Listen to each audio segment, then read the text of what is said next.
Sometimes it feels like I should know how to walk on water. Sometimes it feels like I should know how to move the mountains. But the seasons keep on going, and the rivers keep on flowing, and the wind it keeps on blowing, and this beat it stays in motion, like my lyrics keep on flowing, and this rhythm keeps on going.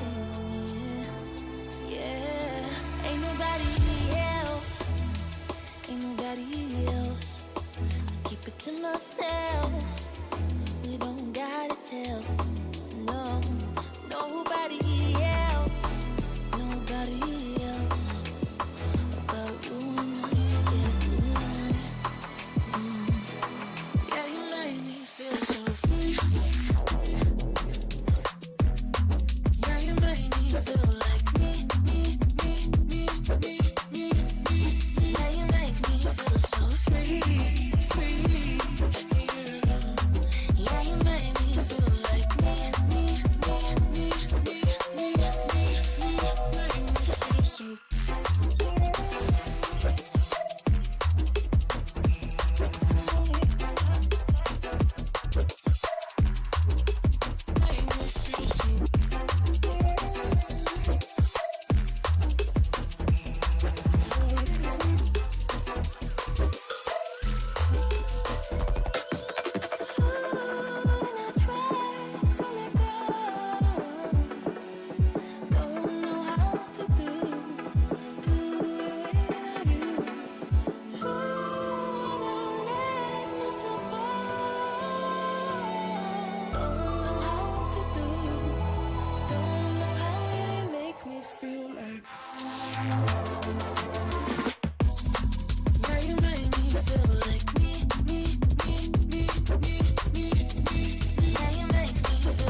Okay, guys, I hope all of you guys are doing good. I am sorry, the games have just started. I was just just getting ready for this, and it's a final day of the clutch chess, and you have again Magnus Carlsen going face to face against Gukesh here today, and this is live happening at St. Louis in the US. And let's get ready, chat. Oops, able to see me, and I can fix that right now. Okay, cool. Oops, let me just position myself in a way that I am clear, and I hope I sound clear too. But anyways, chat, let me just get back to this. Okay, you guys, welcome to the stream, and I think this is the final day. We are gonna get a winner today. It could be Magnus Carlsen, it could be the world champion Gukesh. And they started off this game with a rail opus. I think that's what I see on the score sheets. I mean, were they right? What is happening? And let's see if we hit 5300 today, 5300 today. That would be nice. So bishop b5, a6, bb5, all standard stuff here. Knight f6, castling. Magnus goes for bishop e7, d3, b5, goes back and castles. Magnus is just ready with it. Rook e1, d6, c3, bishop to b7. All familiar territories for Magnus. The knight comes here. This is a very common maneuvering of the knight to g3, if you guys look at that. And I hope you guys can hear me well too, because I hope so. Usually that's where we mess up. I might be talking for some time, and at the end I come to know that, okay, I was not audible, right? So I hope nothing like that happens right now. So anyways, chat, coming back into the game, I can see that the knight goes to g3. It's planning on a square on f5. This is very typical stuff here. And Magnus goes bishop f8. Sometimes you go g6 and the bishop will reroute itself to g7. That could be one plan here. And at the same time, d4. Gukesh strikes in the center. The knight tries to get this amazing looking bishop. And the bishop says, sorry, I ain't giving myself up. So he goes bishop c2. Gukesh is doing all good. And what I feel Gukesh is doing really good today compared to yesterday. He had a very bad day yesterday. What he's doing really cool today is his time. He's literally not even thinking, chat. He's literally not even thinking. He has close to 10 minutes right now. That's the time where they start the game. And Magnus is down to 7 minutes 50 seconds. So that means I'm pretty sure what Gukesh might have definitely went back yesterday and understood is that, okay, I'm taking too much time. I'm really taking too much time, and I don't want to do that. Hey, man, how are you? So yeah, if you guys like the stream at any point, don't be lazy to double tap on your screen. That is the way you show that you like it. That's how you do it. And anyways, guys, so Magnus goes queen c8. Maybe again Magnus is planning for the trade of this bishop. Not very sure about that, but it could be something, because at the same time the bishop on b7 is looking great. It's looking on this target on e4. There are positions where they take on d4 and start pressurizing this pawn on e4 even more, with the rook coming in on e8. So this is where were you? I was here, man. I was there. Like, of course I was not here for some time, but for the last few days we have been streaming this. We have been streaming the clutch chess, and today you get to see the final day of it. You have the world champion Gukesh. Okay, maybe just to avoid e takes d4 is why Gukesh just went for the move d5. Blocks in it. I think Magnus had this backup plan of bishop a6 and get rid of this bishop. I don't know what would be the reply for that. Bishop a6 seems interesting, or it could also be for the plan of c6, guys. He could literally try to undermine this strong center that Gukesh has and get rid of the space he has here. c6 looks pretty interesting. Lot of options here. This knight can go this way and put himself to c5. Bishop a6 is an idea. Trade off this guy out of this game. c6 is what Magnus goes for, and that looks nice. So pawn to c6. In the meantime, chat, if you have any questions, do let me know. And on day 3, the new format is that what do you say? It's 3 points for every win you get, and at the same time you get around $3,000 for every win. You take home $3,000 for each win, and that is that's something interesting, isn't it? That's not a small amount these guys are going to take home today. So everybody is going to go for the win, and anybody could become the champion today. Like if they can score those wins. So 3 points for the win. I think for the draw it should be the half of it. That is 1.5 points. So this is getting interesting today. And Magnus is leading the tournament right now. Gukesh was leading the tournament on day 1, but day 2 went very bad for him. And this is day 3. And he will be making his way back to the top. Let's see that. Everybody is very close by. Fabiano is so close to Magnus. Gukesh goes bishop e3. And that is true, chat. Like, okay, you're hitting this over here. But is that a tactical error? Did Gukesh just tactically blunder here, chat? Yeah. $3,000 is good money. Because, wait a second, like he's hitting b6, but why can't black take the pawn? Oh, Magnus went back. Really? Because he could have, see, chat, okay, Gukesh goes c4, but the whole point was, he could have actually taken this. Magnus could have actually taken on d5. The bishop takes on b6. And the interesting point here is that it could be pawn takes d4. So what they would have calculated is knight takes e4. Maybe knight takes e4 here? No, the computers hate that move, yeah? Okay, maybe we are wrong, chat. Or is it bishop takes e4? Bishop e4, I don't know if he takes with the bishop, knight, and isn't this a double attack? I don't know. It's a rapid game. Anything could go. So bishop e3 is what happened here. And Magnus retreated with knight d7. His plan might be definitely to go this way. c4. Bishop to a6. h3. Rook to b8 by Magnus. And he is taking over a good looking b file. He wants his rook to be on an open file. So if you're new to chess, guys, this is where the rooks belong. Put them on the open files and they will do great things for you. So that is where we are at the moment, chat. Yep, 3,000 for a game is super interesting. It's not just interesting. That's super interesting. That's, as I said, chat, that's a lot of money a day. So, rook to b8. And on top of more than the money, I think the 3 points that they score for every game is even much more important right now. Because anybody can get back in the game. Whoever performs well today is going to actually win this tournament. Regardless of day 1 or 2. Because there's not of a huge difference between them. So queen e2 is played here by Gukesh. I think he's feeling it all good. Maybe knight c5 is an idea, chat. But of course the bishop takes it, pawn takes it. But then there's a lot of these dark square weaknesses around in the center. So I don't know if he'll take it. Yeah, I don't think Gukesh, would he take it? I think, what other option does he have, right? Maybe he has to take it. He takes it, and Magnus will have to compromise his structure a bit. But in return for that, these dark squares look amazingly good for him. And for example, chat, he can just go and land himself on b4 with the rook. And it can be there forever, targeting all these pawns. So I think this is a very good strategic masterclass by Magnus Carlsen today. You guys are going to see some exceptional positional play by Magnus. And let's see if Gukesh can actually hold on to it. Will he be able to hold on to this pressure that Magnus puts forward? But in the meantime, chat, if you guys have any questions for me, if you want to ask me anything, feel free to do that. I would be super happy to let you know anything in that terms. I was in a rush and I feel super hungry, chat. I don't know. I just feel super hungry right now. But anyways, they give you a break after every 2 rounds. It's a total of 6 rounds today.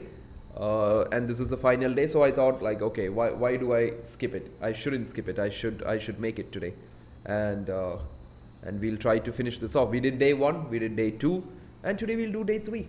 Why not? So pawn takes on c5, and Magnus is thinking. Gukesh, even though he started off well with the time management, he had 6 minutes on the clock still, but at least it's much better than what happened yesterday. Yesterday he was really behind on time. Was playing all Berlin today after what happened yesterday, and it ended in draw. Berlin is not easy. Berlin is not easy, chat. Okay, thank you for the subscription, Vats. Thank you for subscribing. So, coming back to the game, guys. So d takes c5 happens.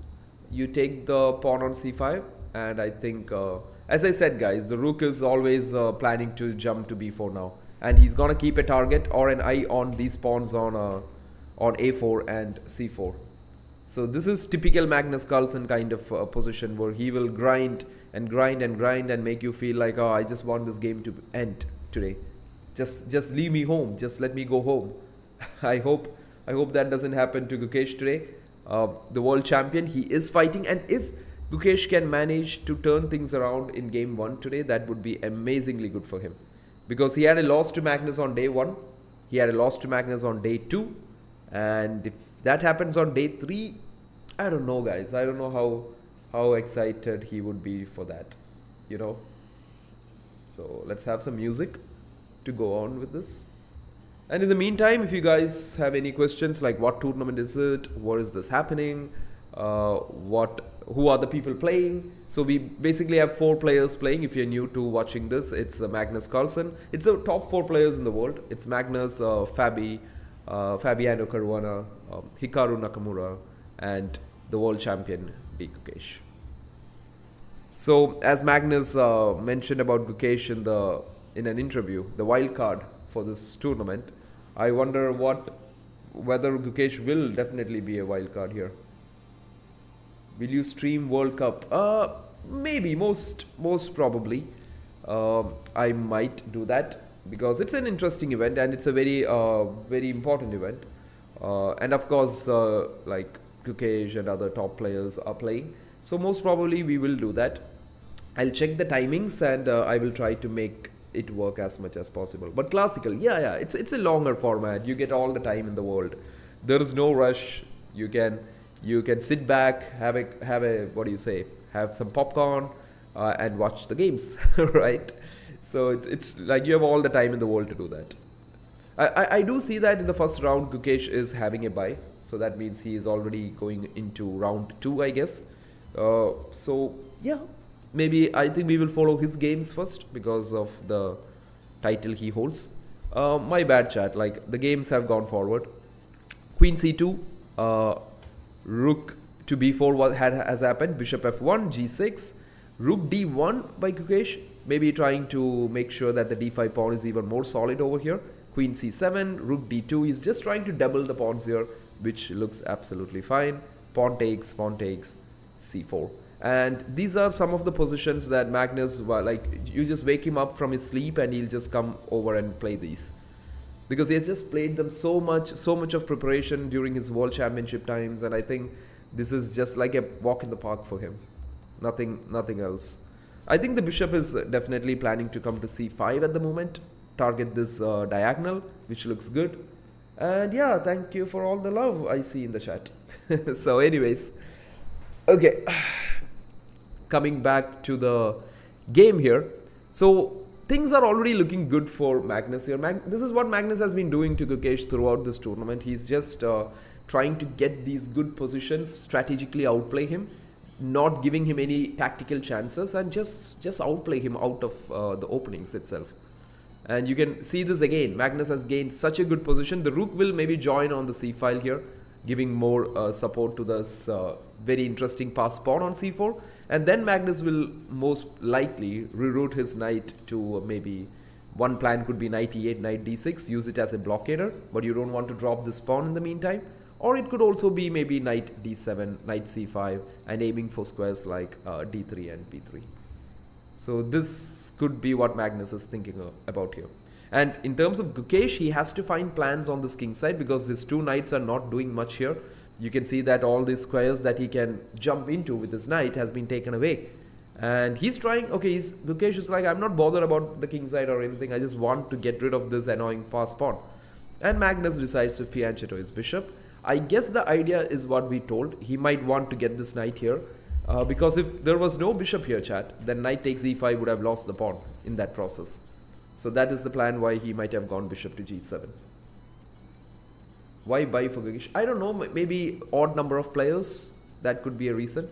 If there's an odd number of players, one player needs to be given a buy or something. Maybe since Gukesh is a world champion and this tournament doesn't mean anything like seriously to him because it's all about playing him at the end of the day.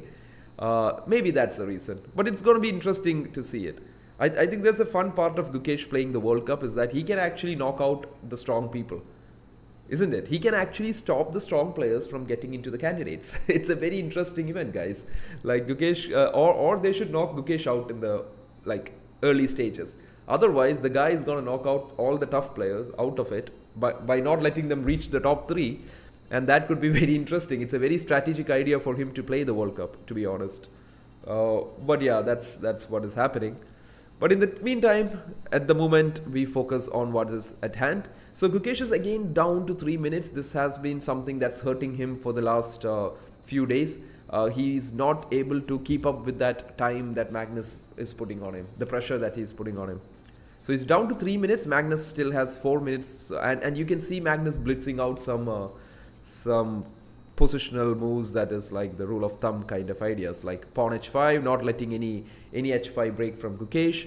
So these things are like Magnus can just do it any day. So pawn to h5, h4, h5. g4 square looks a bit interesting for the knight to walk into. Let's see though. Let's see if the world champion can hold the world #1 in this one. In the meantime, chat, you can ask me if you have any questions. I'm not very sure about the buy that Gukesh is getting, but that's what I saw somewhere. I did see somewhere he's getting it. The pairings are already out, I guess. So in that, I kind of saw somewhere that he's getting the buy in the first round. So that's quite interesting. Anyways, rook a3 by Gukesh. A very interesting move here, because this rook can be very helpful on the 3rd rank. It could be also helpful going here to protect it. You can't do it immediately because a4 would be hanging there. So you just can't do that in one go. So Magnus Carlsen taking his time. He has 3 minutes 40 seconds on the clock. Gukesh is down to 2 minutes 30 seconds. So this is gonna get down to the wire. And whoever can hold his nerves better, he's gonna take home this point today. And not just the point, he's gonna take home 3 points along with $3,000 in his pocket. So knight to g4, chat, that's a good move. As I said, like once you play h4, right, you're giving up this square. So Gukesh is going all in here. I'm not sure about this pawn. Maybe he's like, I'm fine, just give me this guy, this annoying pawn. So Magnus is like, okay, we'll think about it. I'm not going to give you, we'll think about it, right? So this is actually a positional masterclass by Magnus. Look at this, he's putting pressure on f2. He's trying to find more and more weaknesses, right? He's like kind of giving you guys a lesson on the principle of 2 weaknesses. I'm doing great, Gregory. How are you? So I'm pretty sure you're manifesting a lot of things to happen today, and I really hope those things happen today, right? So that's perfect. So queen to b6, and the f2 pawn is under pressure. The c4 pawn is a lot of pressure for Gukesh, and he is finding it hard to make a decision, guys. He's down to 1 minute and 40 seconds on the clock. Magnus still double his time. He's double his time.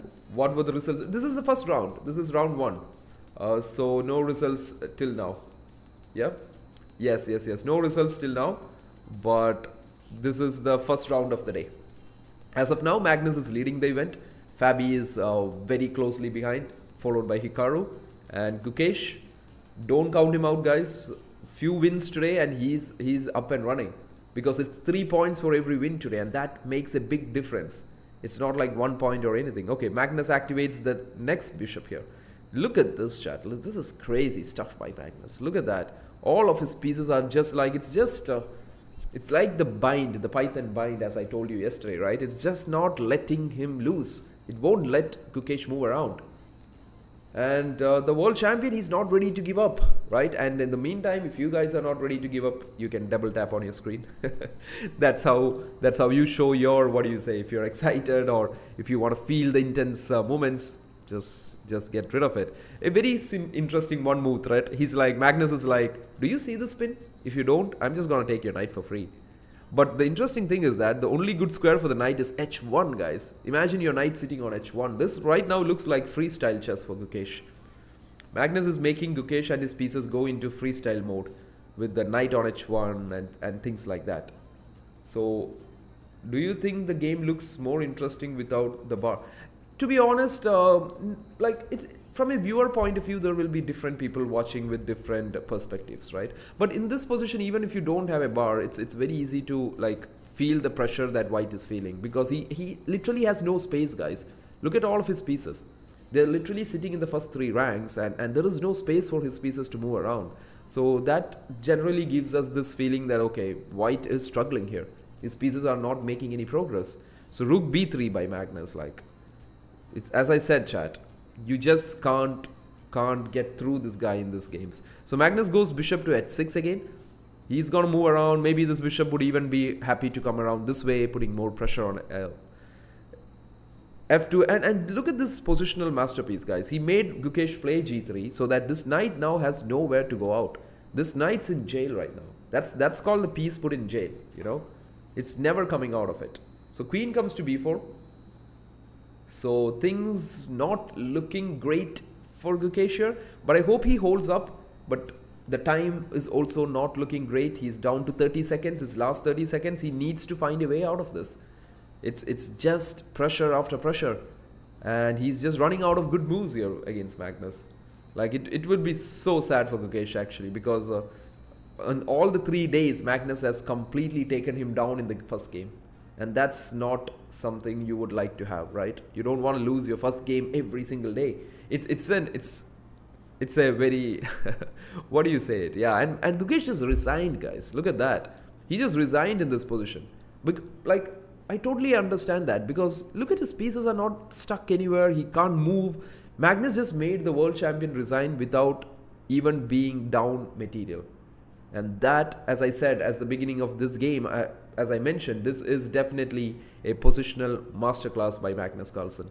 If you are trying to learn chess better, if you want to get better at chess, try learn this game.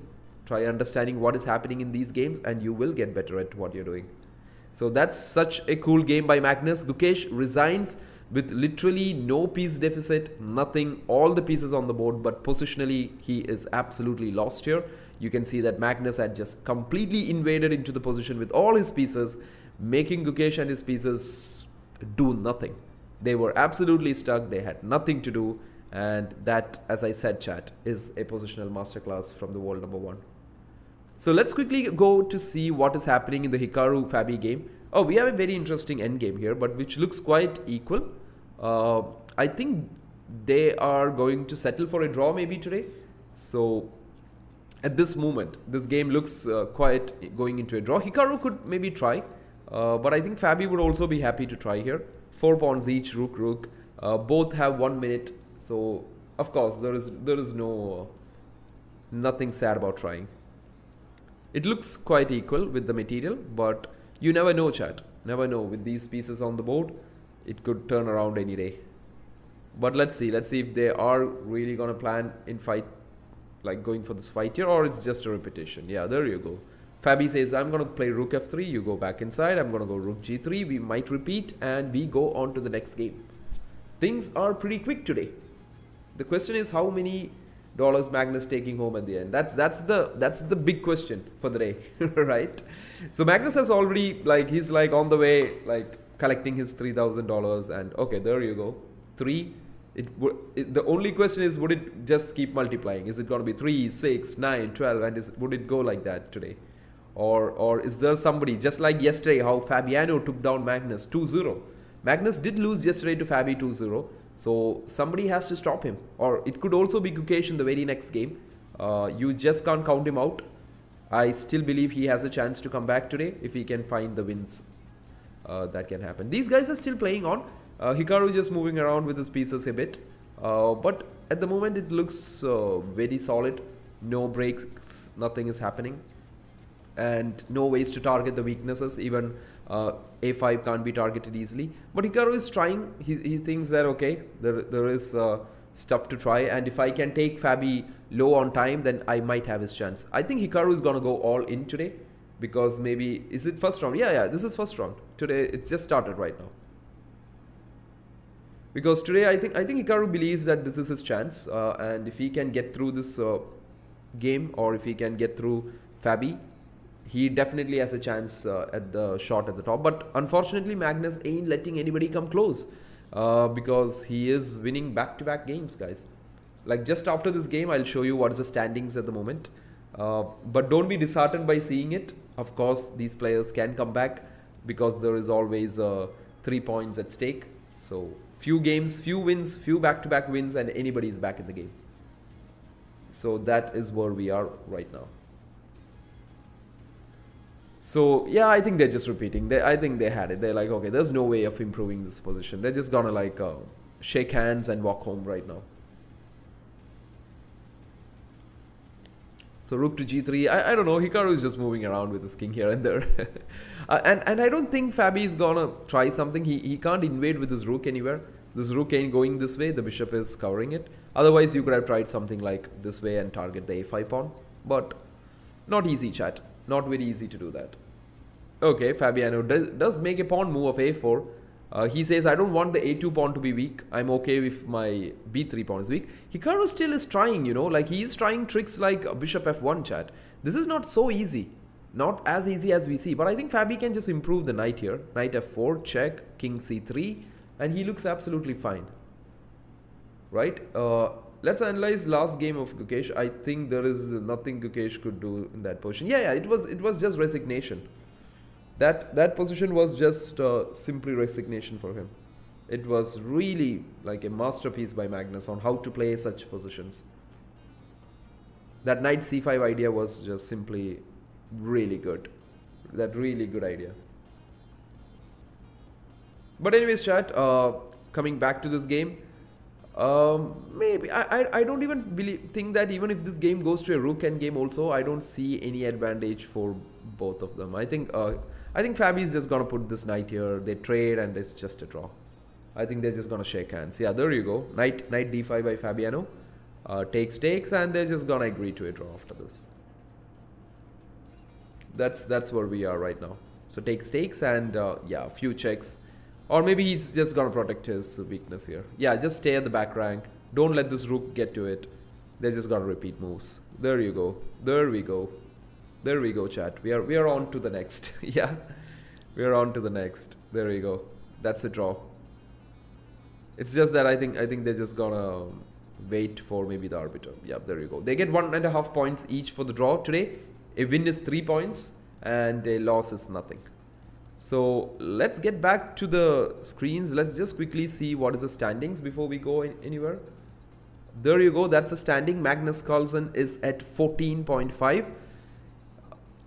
Fabi is at 12 points. So he's the closest to Magnus. And Hikaru is at, what do you say, 8.5. So I think we are ready for the next game, guys. The Gukesh Magnus next game has started. They ain't giving any time. They're like, let's go. Let's go for the next one. So Magnus starts with e4 here. Gukesh goes e5 this time. Knight f3, knight c6. And now Magnus says, now let me play this. So he goes c4, bishop g4, knight c3, knight f6, takes. And I think Gukesh would be planning maybe for a fianchetto setup with g6, b, g7 and castling. That is a very interesting line here. Okay, he wants to go knight d7, maybe planning to put the knight to c5 here. Gukesh really needs to build something out of this game. It's very important for him. It's super important because if he can't afford one more loss, chat. Like it would be too much, and not only too much, it would be just Magnus running away with the tournament. He would already be calling home and letting everybody home know that okay, I'm coming back with another win. So Gukesh goes g6, very logical. That's the plan of here. Maybe you will see a very much close to a like Steinitz deferred system here. G6, bishop, g7 castling. And if you want to see any what do you say, any great games in these structures, I think Daniel Narodowski, like his very popular game recently with Fabiano in the US Championship in 2022, I guess, was very similar stuff. Not exactly this, but some were different, but at the same time, some of the structures were very same. Hey man, how are you? Echo, right? Yeah, Echo. Anyways, chat, in the meantime, if you're new here, if you like what you're seeing, if you like the stream at any point, as you guys know, you can do whatever you want to do. You can like, share this, subscribe. You are welcome to do anything. We're just trying to hit 300 today, that's all. Maybe. And that too is not a must. We might hit 300. So Magnus goes h4, very interesting way to challenge this move of g6. Gukesh immediately plays h5. Otherwise, chat, if you had played bishop g7, this pawn will race open this h file, and that's not looking good. So that's why Gukesh immediately played h5. He has now flexible options to put the bishop here or here. I think maybe he might also consider bishop h6. Maybe not immediately, but at some point. Knight c5 is definitely an option to hit this bishop. Bishop g7 is an option. Castle and plan the typical f5 idea. That's also very common in these kind of structures. Sub count finally working. Yeah.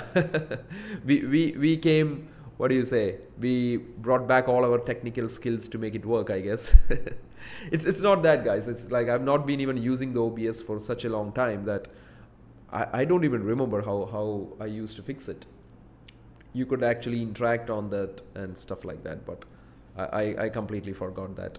So Magnus hitting open the center. I think he's trying to work on the fact that Gukesh is still behind in development. His bishop has to go out, the king has to castle. So Magnus still believes that, okay, I can maybe open this up. You just lost Gukesh. The only thing you missed is Magnus going for 6x6 tray. He's looking for, like, what do you say, $18,000 today, Venke. That's what I think. Because he has already won game 1 against Gukesh. It was an absolute class of a game, where he just outplayed Gukesh completely using with the black pieces in the royal opus. It's a game people must watch. How he won it. Gukesh had to resign with no material deficit, nothing. Just positionally, he couldn't do anything there. And this is game number 2. And Magnus is trying to push. Maybe this is a game Gukesh has his chances. He should try. But again, also keep an eye on the time. Last game again, Magnus took Gukesh low on time and forced him to make errors that he would have never wanted to make. So the pawn takes, knight takes back.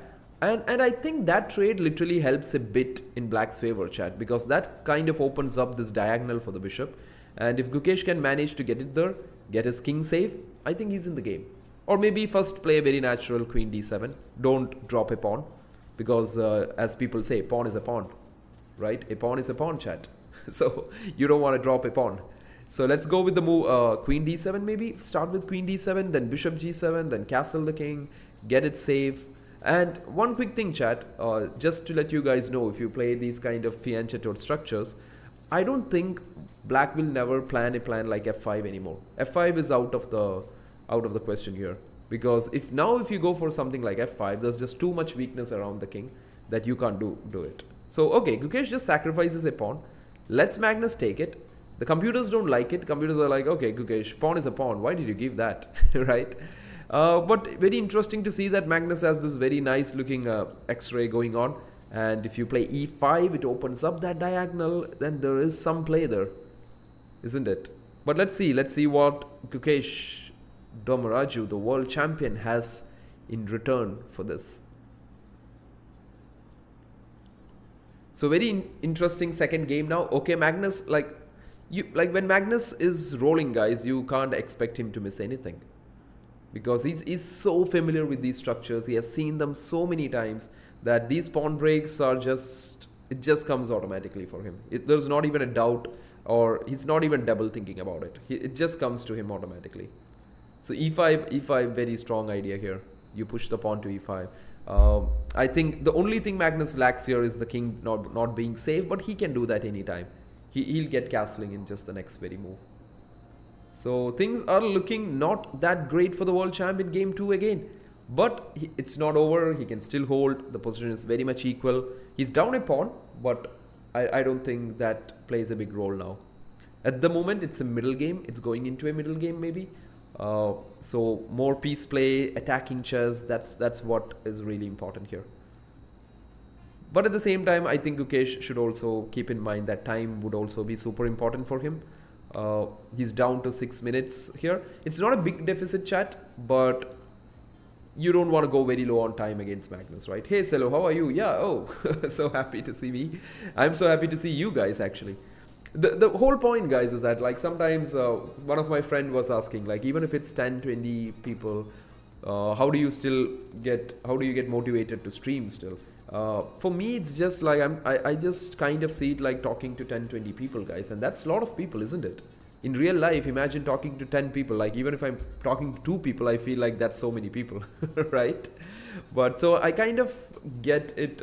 I completely left chess. Now I'm seeing you after a long time. Good, bro. Yeah, you too, man. You too, man. It's great to see you guys. And as I said, chat made me happy. That's great. That's great. If that made you happy, that made my day. Then that made my day, right? Because today I was like thinking, should I really stream today? I feel so tired. Like I should maybe get. I was already sleeping a bit, and I was like, should I go back sleep a bit more? But then I thought, nah, maybe I'll just stream now. Get you guys. This is the final day, chat, of the St. Louis Champions Showdown, and we have Magnus, we have Gukesh, we have Fabiano, we have Hikaru. All of them fighting for a lot of money out there, and a lot of pride, and to prove who is the best in the world. And I think at the moment it is Magnus Carlsen proving again and again that I still don't have a competition out there. And Gukesh trying his best to give him that fight. But at the moment, Magnus seems sailing through. Isn't it about enjoying in your own way? Absolutely. To be honest, that's the whole point. And I see, like, if I even have 7 to 10 people watching, or even 5 people watching, even if one of you guys are watching, it just keeps you going, you know. It just keeps you going. You feel like, okay, I'll just keep going. And I really like what I do here. When I talk about it, I'm talking about something I really like. We are talking, or we are like, it's a group of people who are discussing stuff that they might love to do. Health is first priority and should be always nothing of it, even if it's demand. Yeah, of course. I totally agree with that. Gukesh, after a long thought, did find a good move, Queen G4 here. And he is happy to do some trades in this position. And that's a good choice here, chat. Like, I think the queens had to come off, otherwise there was just too much complications on this diagonal. I totally agree, Selo. I totally agree. Like, nothing over that. As like, I think you guys would have heard this very popular saying, right? Like, until like, you might have 1,000 problems or 100 problems in your life, but when your health is not good, then you just have only one problem in your life. So that is absolutely true. I hope we all get motivated, go out and work out and do our stuff every day. Just makes you a happy guy. If he gets trade, he can hold. Yeah, I think so. Like, the queen trade is one of his best ideas here. It also opens up this rook here, but I don't think that's of big importance here. The good part for Gukesh here is that after the queen trade, chat, like, the positionally what we might have to understand here is the activation of this bishop. This is like, what do you say? As I said in the day 1 stream, I call this the eye of the dragon. And the dragon is really strong when it can see everyone, right? So this is a very strong piece looking all the way here. That's the bishop you don't want to mess around with. It can change the game upside down. You have seen it in a lot of openings. King's Indian, you would see it in the Benko, you can see it in the Benoni systems, Steinitz deferred systems. There's a lot of systems where this bishop is really good at doing this. Magnus says, I want to keep the queens on the board, but Gukesh can actually force the trade here if he wants. He can go queen e4, force Magnus to trade, get his knight to e4, which looks good, which looks much better than struggling out with this queen here, and some, as I said, some x-rays looking down at the rook on a8. So tough game for the world champion, but I think he can make this, right? He can work on this. He just needs to make sure that he doesn't go below a minute when Magnus has a lot of time. If that happens, it's going to be very tough. I still don't understand why Gukesh gave up his pawn. The pawn on c6, right? You're true. I think he could have just supported it and then played all these ideas that he's doing right now. Exactly. Like, in the initial scenario, he's just giving up that pawn because he thought that there's enough play for it. Of course, there is play for it. You can see that Magnus is also ready to give up this. Or maybe he just missed the activity that Magnus is creating with e5 here. So Magnus goes for castling. He's ready to give up the h4 pawn. He says, maybe I can go for your d6 pawn here. Gukesh takes it. The computers really don't like it. This is really sad, right, Chad? When Magnus takes a pawn, it's all okay. And when Gukesh takes one, the computers are like, why did you take a pawn? It's really unfair, you know. It's really unfair. But yeah, anyways, Chad, just kidding. I think Magnus might still be improving his pieces. He can just play bishop e3. Look at this knight here, which can become a bit loose as the game goes forward. Computer hates Gukesh, yeah? Nah. Okay, Magnus trades here first. Bishop g5 hits the queen. Bishop e7 is coming. Knight e7 is looking at it. The d6 pawn is falling, after which the knight on c5 is very weak. Or it becomes a bit loose here. But of course, guys, again, you can't count this game out for Gukesh, because this bishop can be the guy to save the day for Gukesh. So let's hope he can make a comeback here, chat. Let's really hope that Gukesh can really do a flip here today. He can flip things around. So this is looking nice. Bishop g5 attacking the queen. I think it's a very obvious two options. So he's thinking whether trading the queen makes any sense here, or should he just keep the queens on the board with queen g4. Intuitively, it should be keeping the queen, because you are down some material. Actually, it's not, right? The pawns are equal. So maybe trading queens is also an option, chat, isn't it? Maybe it is. Yeah, maybe it is. Gukesh did find a great idea. He did trade the queens, and the activity of his pieces are very good, that can compensate for the weakness of his pawn structures, like a6 and d6. They are weak, but Gukesh has a very active bishop on g7, a very good looking knight on e4, which is hitting this, supporting here. And after that, I think he can also plan to kick this away. But Magnus is like, I'm not here to mess around. Gukesh just finding good only moves here, being able to fight back and come back into the game. So here he goes. Here comes rook c8. He's hitting this here.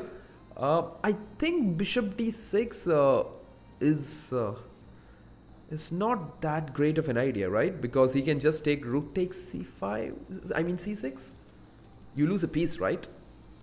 Yeah. So bishop d6 is not possible, chat, because rook c6 just wins a piece. So this is going down to the wire, chat, and this is the golden chance Gukesh has to make a comeback into the tournament. Like, mess the position up, try to take Magnus low on time, like force an error.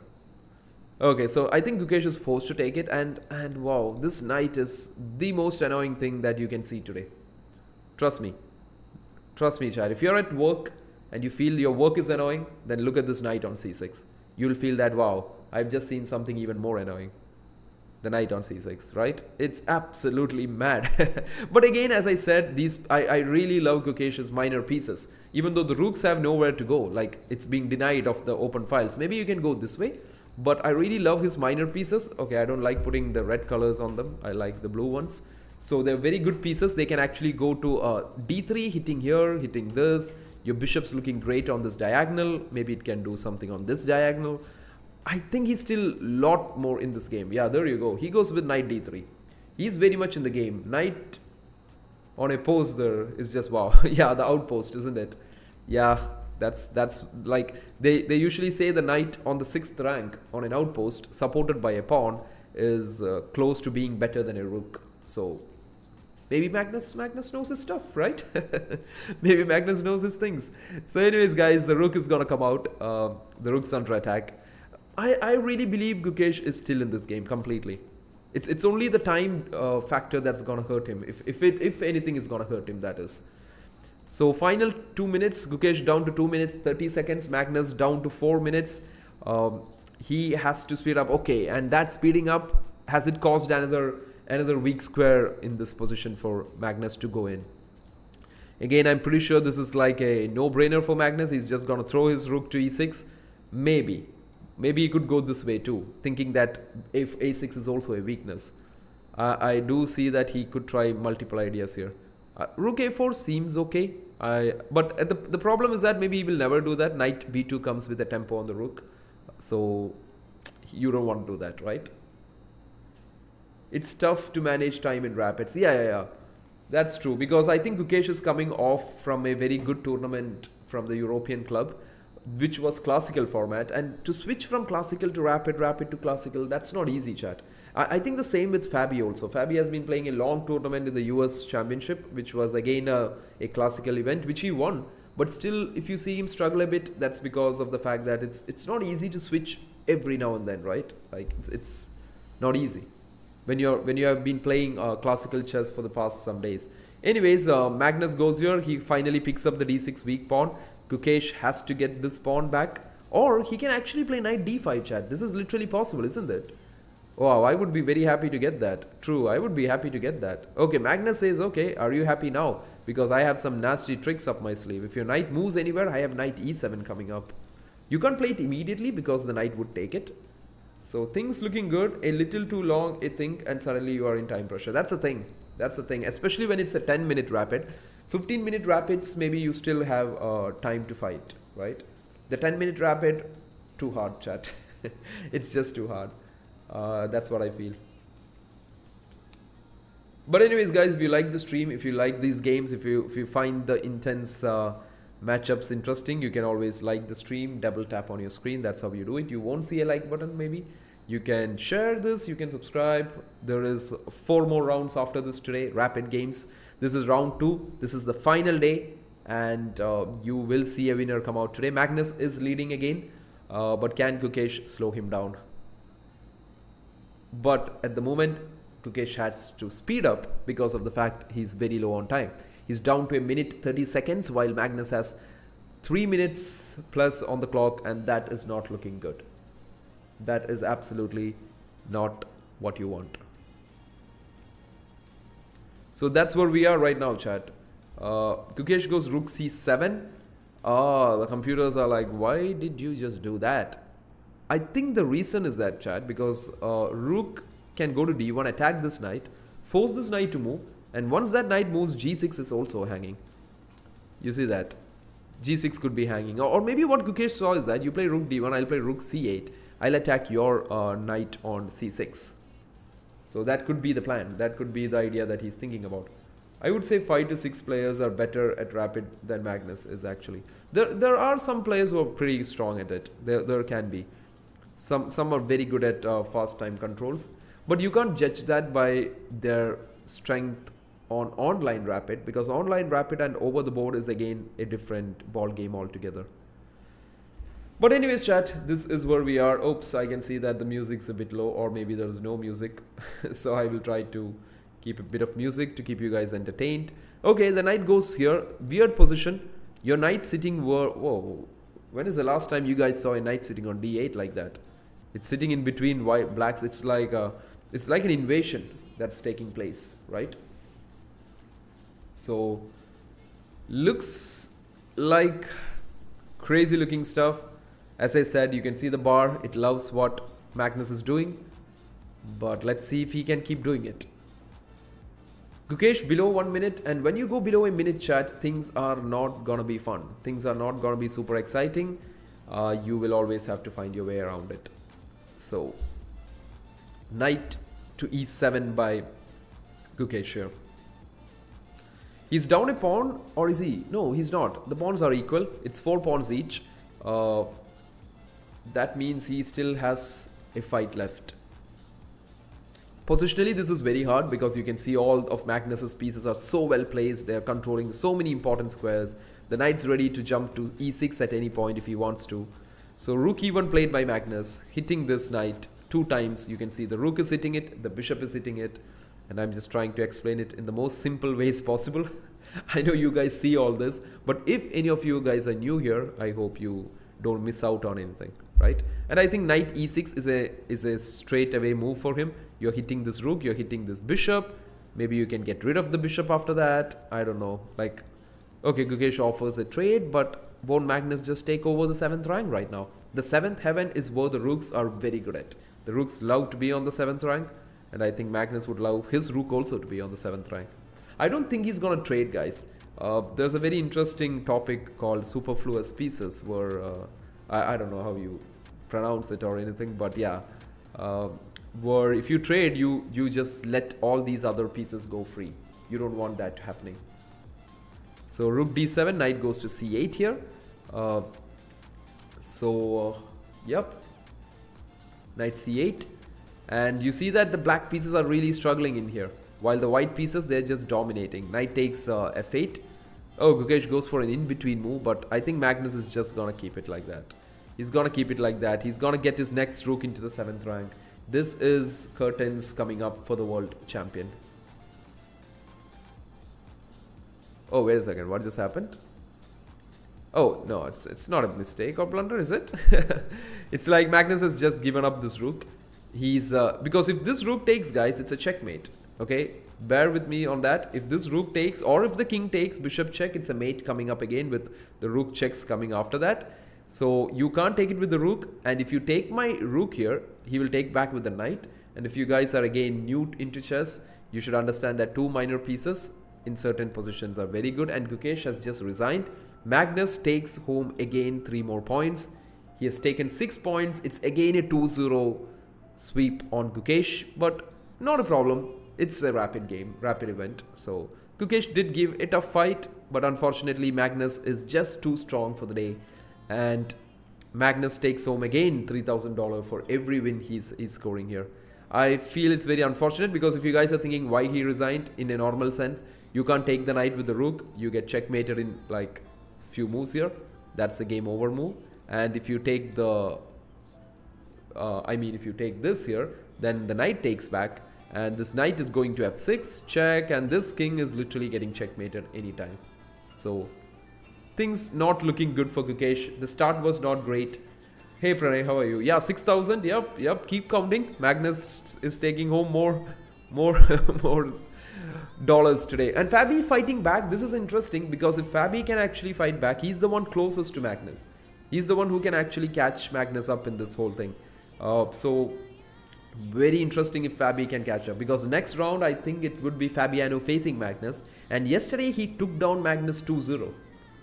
So if somebody can do this, guys, yeah, somebody can do this. It's Fabi, right? That's cool. Just imagine, guys, like you're walking through the streets of St. Louis, you go in and play some chess, and just gain $6,000 in the first 1 hour. That's how we play stuff, yeah. It's real fun, chat. I have some high hopes for Fabi. Yeah, I think Fabi is in good form. He was playing good chess on day 1 also, but he was not able to manage his clock. At the same time, you can see that same problem today. Fabi is still having some good pressure on Hikaru, but the only thing that's bothering him might be his clock. The time on the clock. He's down below a minute, while Hikaru has close to 2 minutes plus on the clock at the moment.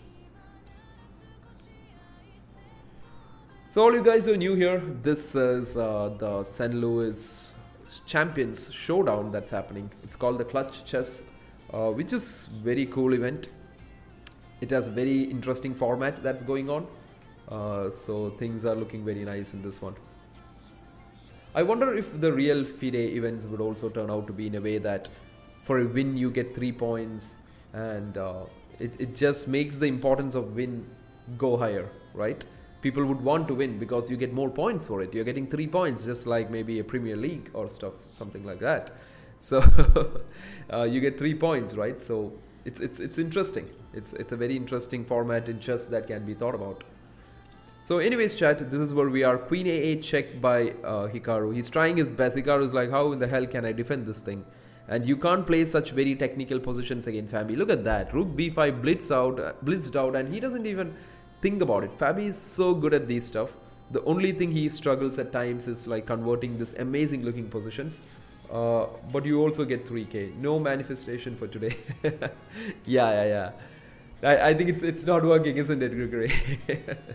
because I feel Magnus is showing no mercy today.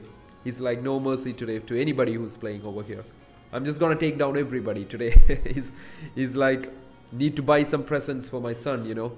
Like when I'm going back from the US, he needs to buy some stuff, and he's like, okay, that means today is the day to go shopping. And he's already been shopping. He's been shopping points from all these players, and I'm pretty sure he's gonna go shopping after this with maybe Peter Hain, Nilsson next door. So anyways, chat, things are going good. So Magnus gonna make more than GS Grand Swiss in 3 days. To be honest, that's true. But it's a good thing. It's a good thing that such prize events are happening. The only not so great thing is that it's not happening at every level. Yeah. Filling up his cards at the moment, Magnus. H5. So, but I really love how Fabi plays, guys. Like some of his moves are so cool. Like let's see if he creates the Alakane's gun here. Like I like that move, you know, the Alakane's gun on to B2. Yeah. Oh, C5. Nah, I liked it on B6. I would have loved to see the Alakane's gun on b6 happening. I wonder why he actually played this, you know.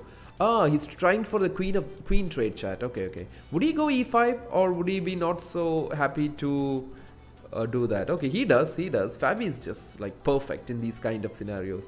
Would he actually risk f5 also, chat? f5, e4 to gain more space. But I think that kind of weakens his 7th rank, so I'm not sure how much would he do that. So that is something to actually think about. In the meantime, if you're thinking about it, you can always like the stream. Yeah. Whenever you find an intense moment, guys, just double tap on the screen. Right? I hope the intensity will become better. So queen e6 comes in. Fabi moving around, I'm very sure he knows he has the advantage, but not easy to break through, guys. He's down to 30 seconds.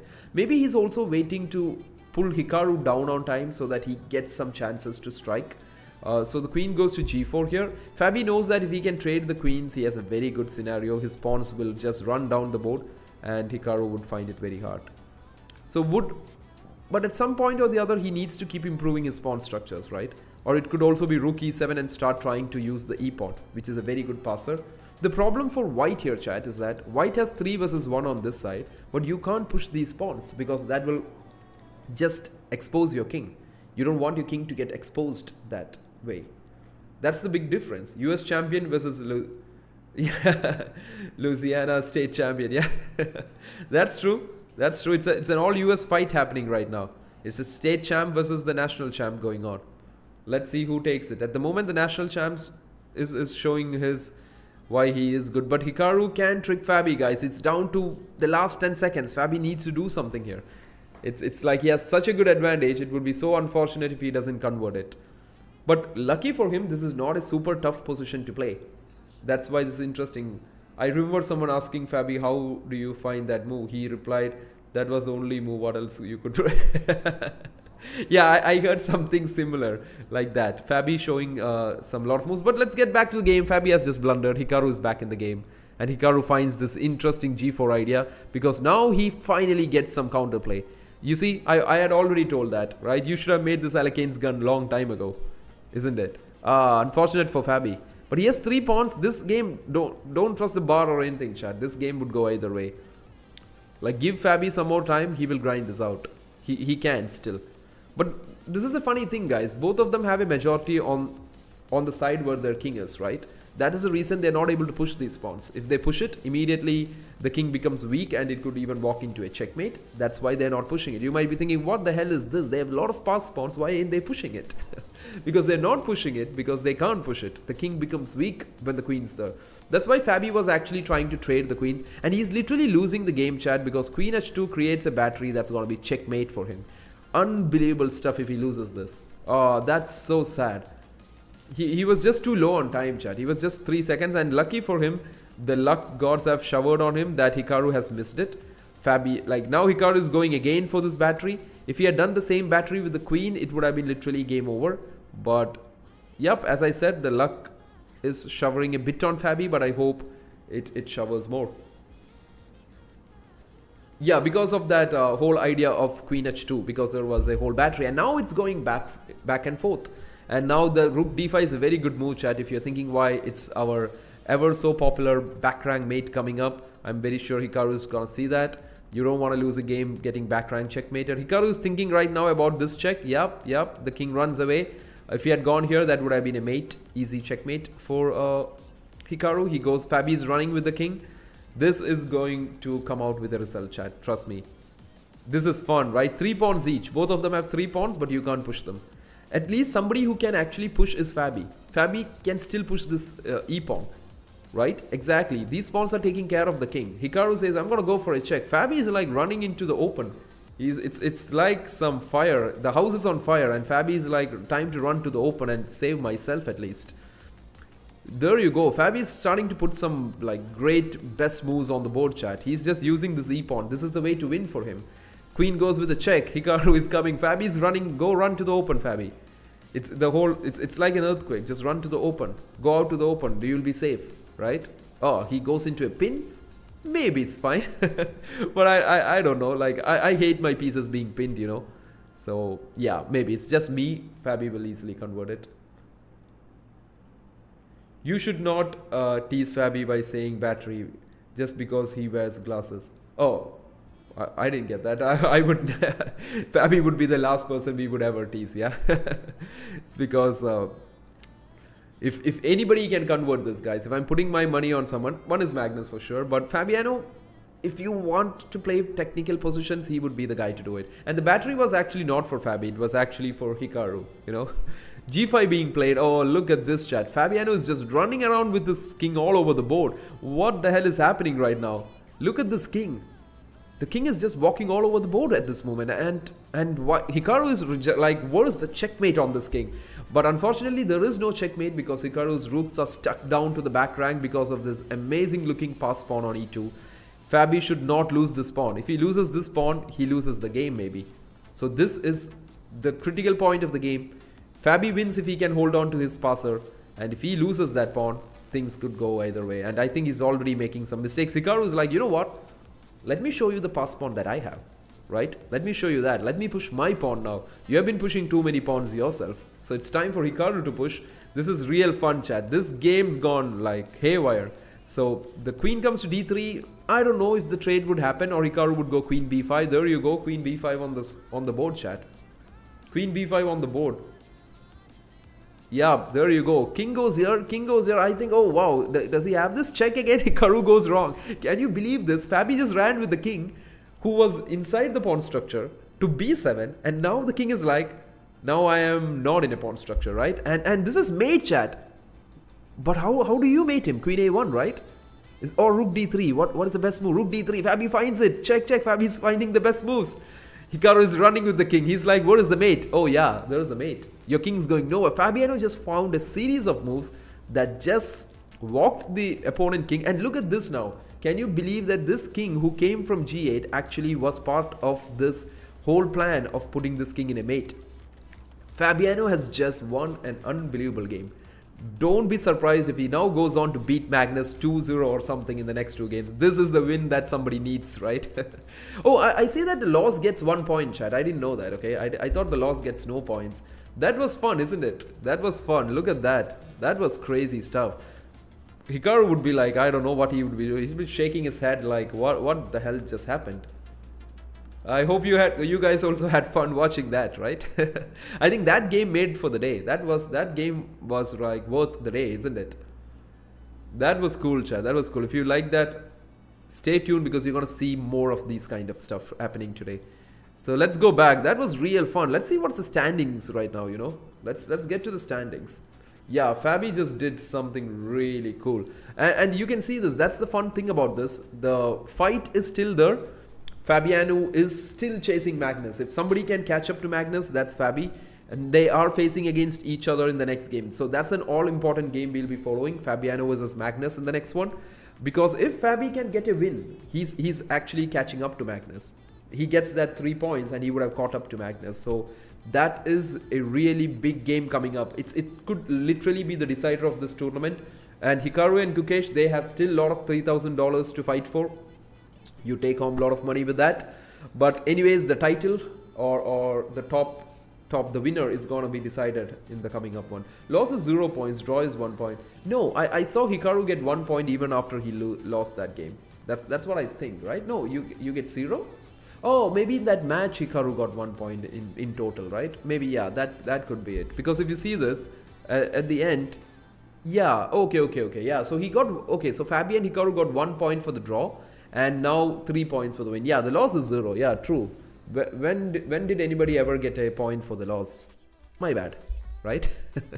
But anyways, chat, I hope you guys are having fun watching this. When will the game start? It will start soon.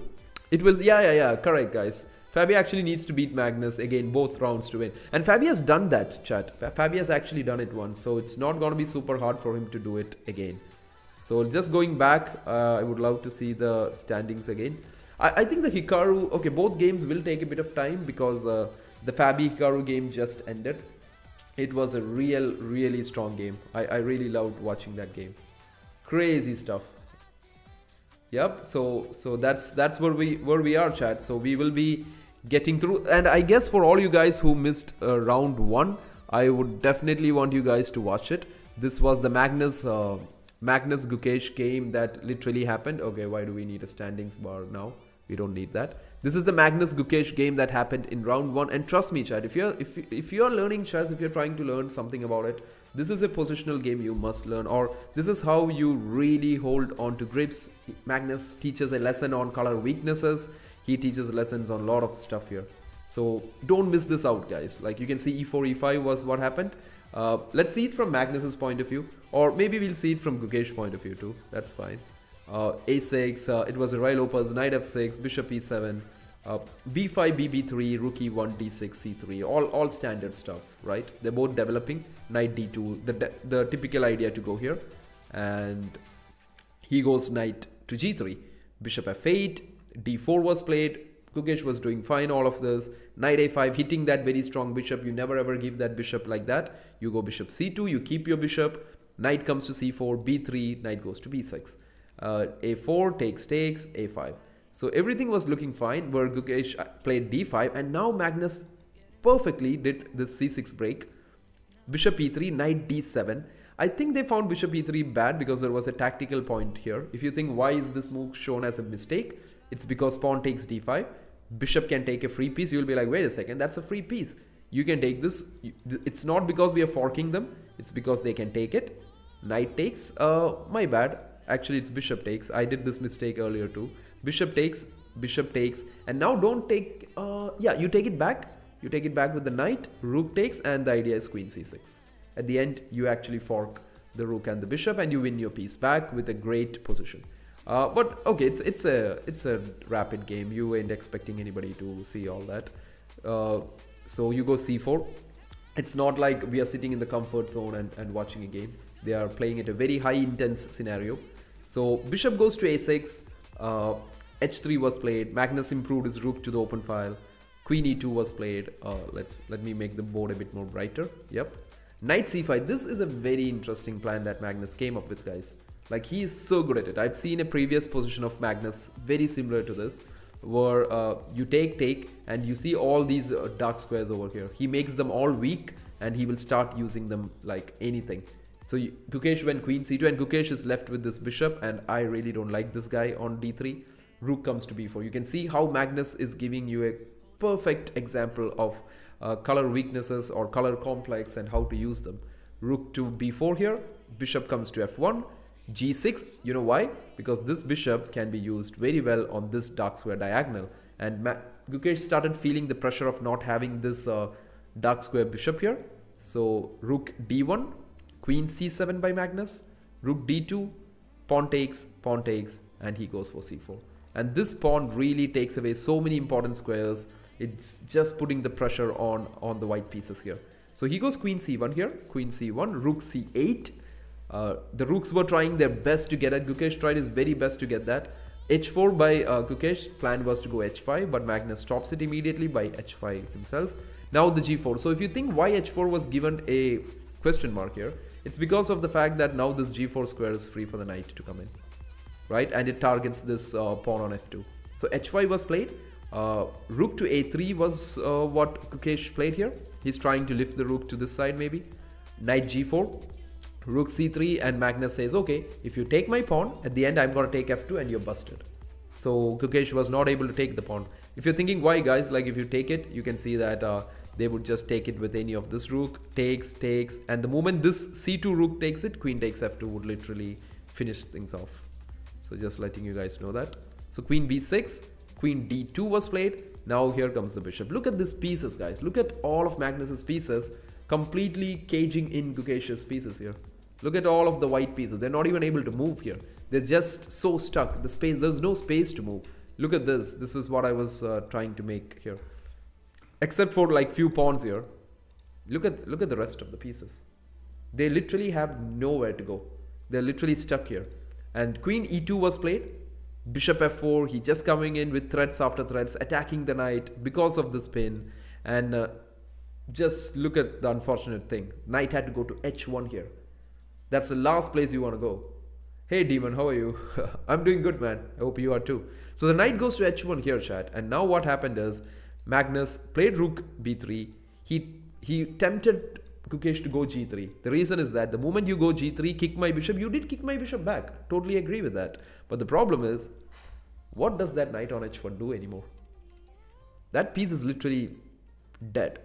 That's a dead piece right now.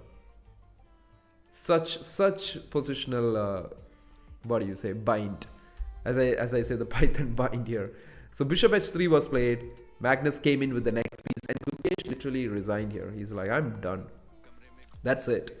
I don't even want to try this position. This is like crazy. What do I even play here? Because whatever white tries here, chat, like it's going to go really bad for him. So this was such a game by Magnus.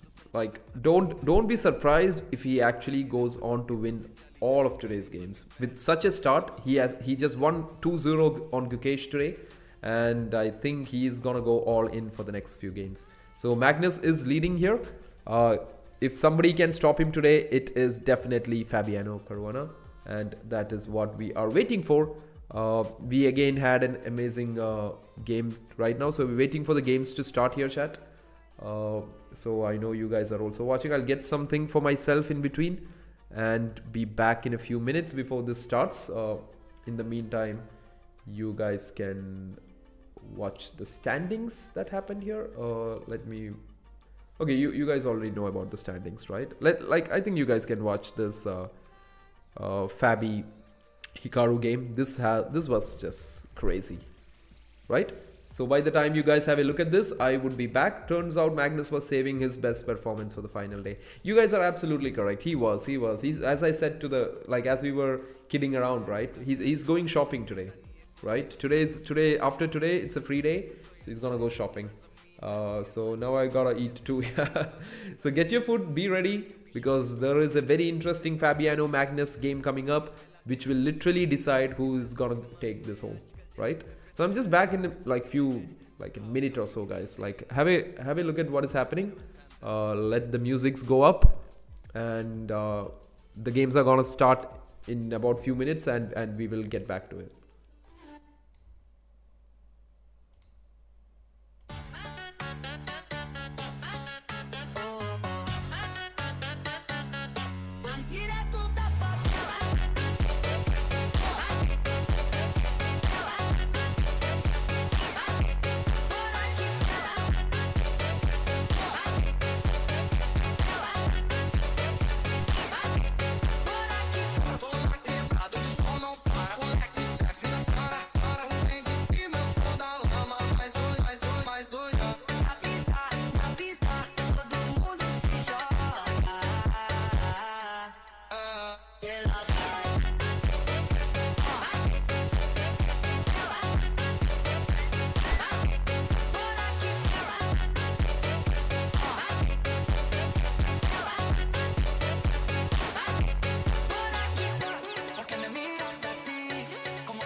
The pain I felt is paid for, all is said and done.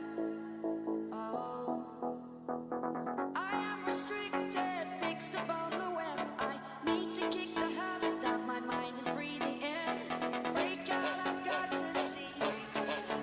Spent all my life holding all of it closely. I've made it innocent, a feel of discontent. I'm not releasing it all.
Okay, Chad, we are back, and at least I'm back. I don't know if you guys are back from your snacks. And we have Magnus Fabi, with Magnus going for a bit of, like, what do you call it, an accelerated dragon kind of setup against Fabi. And this is the crucial round, guys. This is this is the crucial one. I hope you guys did get your snacks and you're happy about it. 1 second, guys.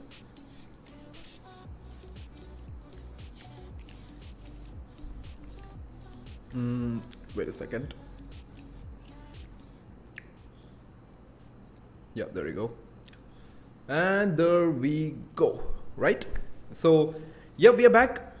We are back with this. I need some stretch, guys. So, yeah, we are back with this game, and we have a typical. What do you say? It's a dragon kind of setup, or a Maroxy bind setup, which these players are likely to know exactly where the pieces are supposed to go here. And I think in these kind of structures, Fabi has been playing these kind of, I'm not saying King's Indian structure, but the Fianchetto Bishop structures a lot in this events. So maybe something to look out for in his preparations for the candidates. This would be very interesting. Yeah, it's a Maroxy bind. Yeah, it's a Maroxy bind at the moment. So Queen goes to D2 here. And A5 by Fabi, that's interesting. Is he planning to just push this pawn too much? But in the what do you say? In the process of pushing that pawn, you are giving up a square on here. This B6 square becomes weak. I think Magnus would definitely be thinking of castling or just getting his rook to the D1 square. Oops. Yeah, where's my mouse? Yeah, there we go. In the meantime, chat, today I think what we would be aiming to hit today would definitely be 300 maybe. I think we need 7 more subs, and it's not that easy to get there. So we will see, chat. 7 more subs and we hit 300. That would be interesting. Even if we don't, it still be fine. It will still be interesting. But anyways, as we go forward, Fabi goes A4. Yeah, Fabi goes A4. Rook D1 could be a simple stuff for Magnus. Magnus might be even happy to even keep it safe with Fabi. If you guys ask me, I think I think that would be nice. Pardon me if I have some snacks here and there, chat, because yeah, I've been running around having food at the moment. So anyways, A4 being played. I think A4, A3 is also a plan. Rook F D1 played. Standard stuff, chat, because this is gonna go to Rook c1. I don't think Fabi is going to push a3. Yeah, bishop e6. Typical scenario. You're putting pressure on the c4 pawn. He will go rook c8. This knight could reroute itself to c5 or e5 through d7. Another idea is that. So I think Fabi is doing all good here. Fabi is doing all well. But very critical game. Fabi would be super pumped up with his last game win against Hikaru. It looked crazy as hell and he was able to pull it out. Magnus super confident taking down Gukesh 2-0 in the last 2 games. So both of them at top form. It's just a matter of who's better. Yesterday Fabi took down Magnus 2-0. So Fabi would be coming with a lot of these what do you say, guys? A lot of this confidence that okay, I can literally take Magnus down. I have done this and I'm going to do it again. So Fabi is ready to do that. Let's see if he actually does it. Let's see if he actually can do it. This will be super interesting if he does. But Magnus, again, as I said, chat, like he's looking forward to this square on b6. He's targeting that b6 square with the bishop can come over there at some point or the other. Magnus covers it with knight here. He's like, okay, I'm ready to trade this bishops off. I'm okay with it because your bishop looks equally dangerous. So I don't want that bishop in the game. So there could be a trade and the king could take it back on g7. The knight could be looking to c5, b6, e5. These are all the squares in the world the knight would love to go to. And this looks quite good. So knight d5. Again, typical ideas by Magnus here. The bishop could take it. And I think they would just take it back with the c pawn. The reason is that it opens up this bishop a bit more. So I think the better plan could be the c pawn. I'm not sure. But that's what I feel. So that's where we are, chat. In the meantime, you guys have any questions for me? If you're new here, if you're thinking what kind of tournament is this? This is the Clutch Chess happening at St. Louis Chess Club. And it is part of a very interesting event where 4 of the world's best players are playing against each other, which includes Hikaru, Magnus, Fabiano, and the world champion Gukesh. Just give me a second, guys. 1 second.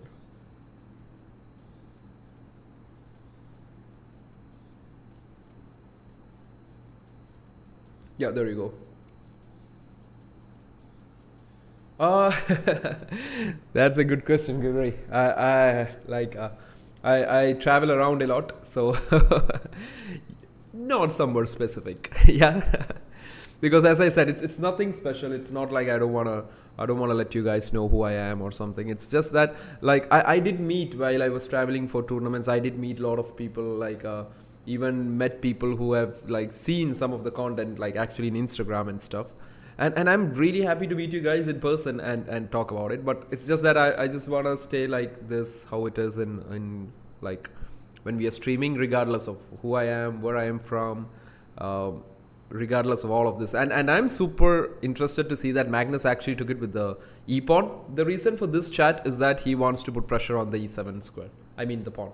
This pawn is put under continuous pressure. If Fabi can actually neutralize that, then trust me, this knight can be very powerful against this bishop, because this bishop is a bit locked up here. It is a very decent piece since the pawn on f3 is not there. In the usual Maroczy bind, there's a pawn on f3. So since that's not there, the bishop is not looking super bad, but still, that's the whole point.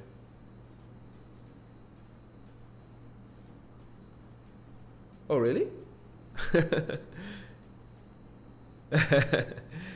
I wouldn't actually. Maybe I was talking about traveling. Like I was traveling in the Europe a bit for a few months last time, so maybe that could be the thing. So yeah, Fabi, as I said, he's trying to trade here. I also had once a very interesting game in this very similar structure against a very strong super GM. Maybe right now he is. But anyways, chat, queen c3 check, knight to f6, and this is looking interesting. Trust me, these endgames, if the queens are traded, the endgames, resulting endgames are very instructive, where black plays on the dark squares, and it's a very fun positions to understand and play from. So that's where we are at the moment, chat. Like Fabiano is he's trying to force an error out of Magnus. The time management, I think Fabi has done a better time management against Magnus in the last few days. Rook d4 by Magnus. Okay, that's a strong piece. It supports this, looks on this line of the board. There could be ideas like g3, h4 maybe, trying to go h4, h5. Interesting ideas by Magnus. Like, he could also bring the next rook in at the moment, holding on to the c4 so that the queen can become free. I think there could literally be a plan on this king side. This king side might seems to be like gonna face an attack at this moment.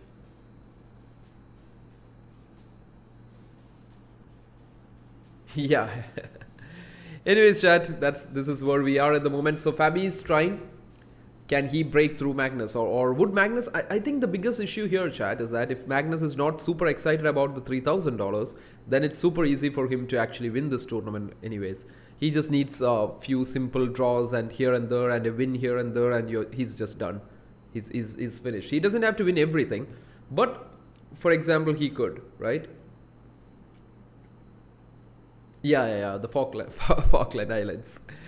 Anyways, guys, coming back to this. This is where we are right now. So the rook comes to d4. And about me, chat, as I said before, again, it's nothing to do with any kind of relevance. It's just that I feel like I would love to meet you guys. Like, I hope one day we all meet in person, you know, and we get to spend time and stuff like that. It's gonna be cool. So don't worry, I won't be hiding from that.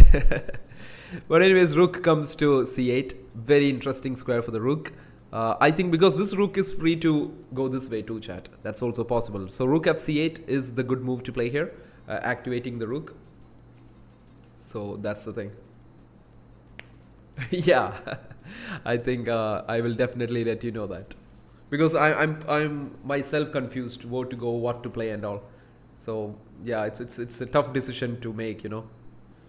But anyways, going back, so Fabiano is really trying, chat. If you guys are watching this, he has a very decent position, and his time management, as I said again, what is Magnus really doing to these guys is that he's playing super fast.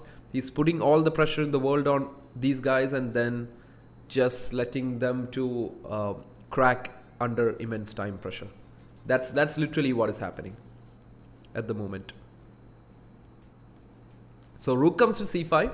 I think the plan would be to double on this here and put more pressure on this c-pawn. At some point, move the king back to g8, knight d7, knight e5, add more pressure. I don't know. And even one more idea is that, guys, Fabi might actually play rook c8, queen c7, and he also has his b5 break, you know, which looks quite interesting on this file. So a lot of interesting ideas here for Fabiano. Magnus would definitely show us. I think we will see an unexpected attack going on this side of the board, because all of Fabi's pieces are here. So it makes sense. Yes, it does make sense, doesn't it, to go on this side. Magnus goes g4. The idea is very straightforward. It's an immediate g5 to open against the king. Or it could also be h4, chat. It could not just be g5. Fabi might play h6 to stop g5, but h4, and then I think Magnus can actually create play, because there's no black pieces that's gonna get there. So Fabi just moves out of the spin. That makes a lot of sense. h4 comes in, and you can see Magnus going all in right now. This is exactly what we have been talking about. Magnus could literally go all in. If you guys are thinking, is that not exposing the king though? It is exposing the king, chat, but the problem is there is nobody to take advantage of it. The pieces are all on the other side. So now Fabi is switching sides. Fabi is like, okay, since you have started pushing on the king side, I might literally be actually thinking to open that side up. You know, he might literally be thinking of opening with e6 and creating play against that king. So makes a lot of sense, but I still don't find how this queen's gonna get to the other side. That's a big question here, isn't it, chat? So do let me know what you guys think. Is Magnus gonna convert another game? Is he gonna take home another $3,000 for the shopping event happening after this, or is Fabi gonna strike? If Fabi strikes here, chat, he's actually taking over. It's equal. They'll be tied at the top of the table. So this one game is all that's gonna make a difference. One win and Fabi is at the top. That's again gonna put this tournament wide open again. So let's see where this goes, chat. So rook e8 by Fabi, very interesting move. Magnus like really took Magnus to think here, and that's really good for Fabiano, because the time differences are closing down, and that's something he would definitely want. Nothing much. It's a Fabi Magnus match here, uh, and it's definitely a very interesting fight happening. So rook to e8 by Fabiano. I think e6 is definitely in the cards, or maybe e5 at the same time. He goes g5 and immediate response to go here. That's like natural. So, but now Magnus goes for the weakness on e7. Magnus and his positional understanding is so good that for him to make such moves is a piece of cake. Trust me, guys. Like Magnus has just admitted that himself, right? I think recently somebody was asking him about Daniel Nardowski. So he was saying that the good thing about Dania was that he would literally checkmate Magnus, right? He would checkmate, and Magnus says that that's the way to beat him, maybe. Otherwise, the problem is that if you're trying to play positionally, Magnus can play 2 times more faster than you, because he understands these positional moves very quickly. He can make them very quickly. That's the problem, and people can't keep up with that pace. It's not about just the tactics. It's not just about the openings he knows. It's also about this positional understanding. So, yep, that's where we are at the moment. So, Magnus with rook e4, putting pressure on the e7 pawn again. Fabi goes here, which makes sense. It was a move that I thought he would play. I don't know if the computers do like it. The bar doesn't like it, definitely. Because I feel the plan is simply b5 here. He needs to make sure this break is always an option for him, because he would like to do that at some point or the other. So b5 on the cards here, chat. So that's definitely what Fabiano is looking for. So queen to e3 now. He just shifts the queen from c3 to e3. More pressure on the b6 pawn.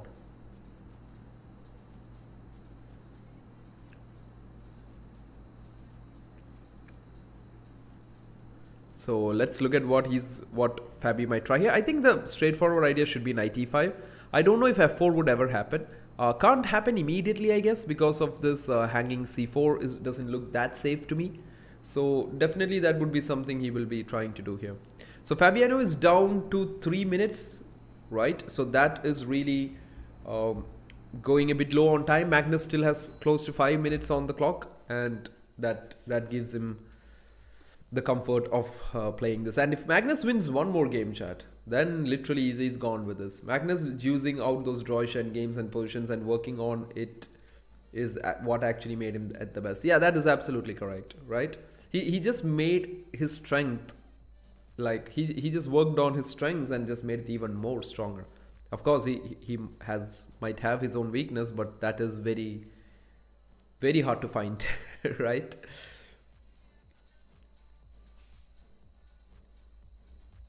That is true. That is true. And Fabi does go with the move pawn to b5 here. He goes for the break. He knew he has to do something. And I think that's a very practically good move, guys. Like, if you think that isn't that a free pawn? Did Fabi just not give up a pawn? But you can see that it opens up the c file and it creates chances of counterplay. You have to create counterplay here. If you sit back and just see Magnus attack you all the time, you're just gonna lose the game. You can't sit back and defend, guys. One of the best forms of defense is always counterattacking.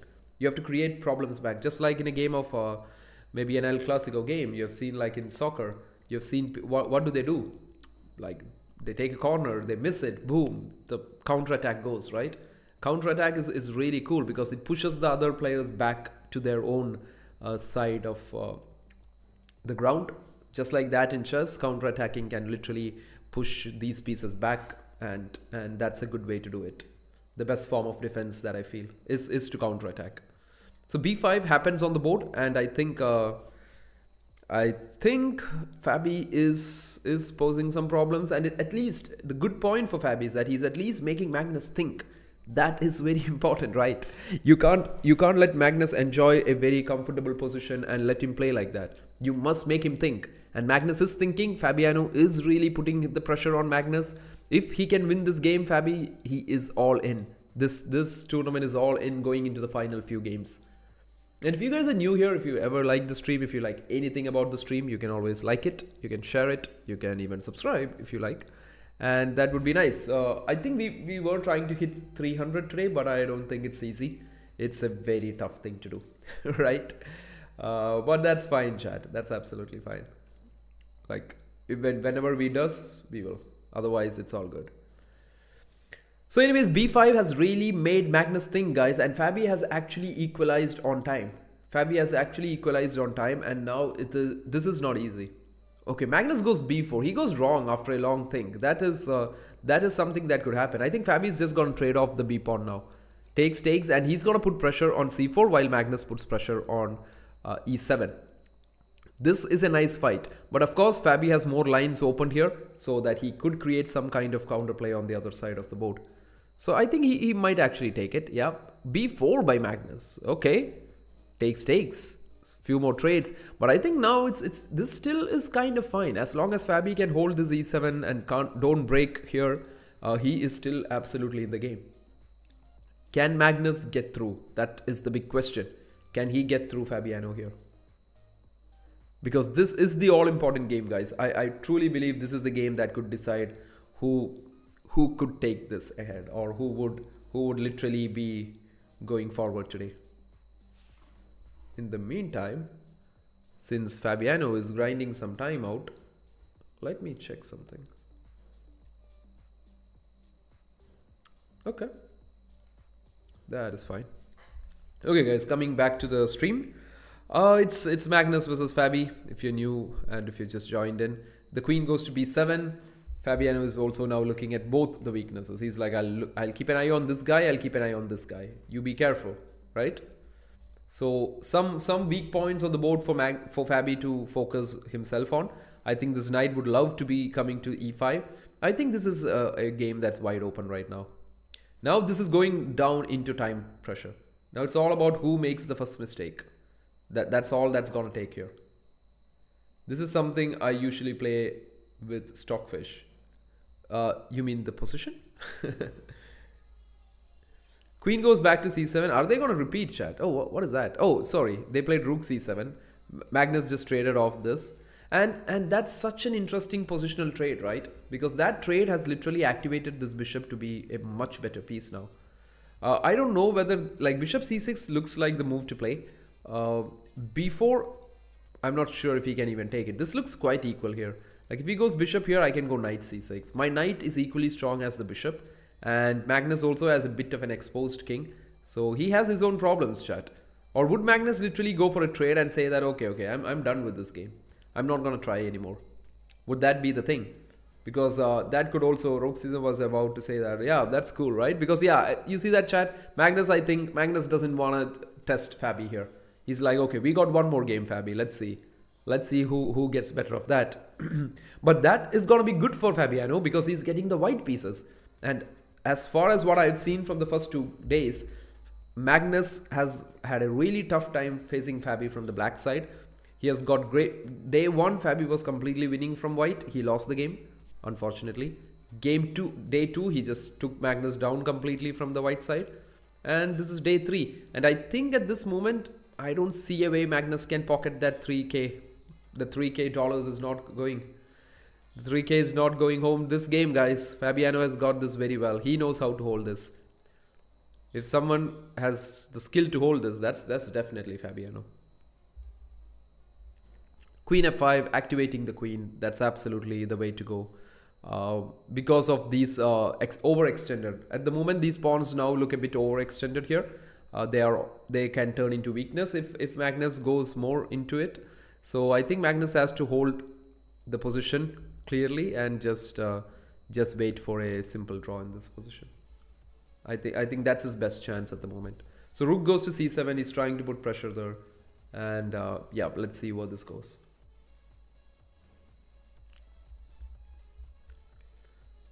I wonder what would they do though. Like it's still a position that can be played, and this pawn is still in play, but it's not going to do anything. You can't randomly push it. Okay, Fabi goes for something like e5 here, chat. Fabi goes with the move e5, trades. He's keep getting himself a very interesting pass pawn that can be also pushed. If they trade off these pawns, guys, I think this is just walking into a draw. We go into a draw after that. So rook goes to c6, and I think this looks quite equal.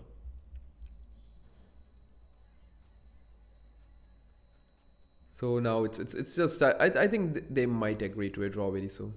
Or Magnus could actually push. If Magnus literally makes a point out of this, that is unbelievable then. So Fabi has to defend this. He has to go something like rook d8. Yeah. I think so too, right.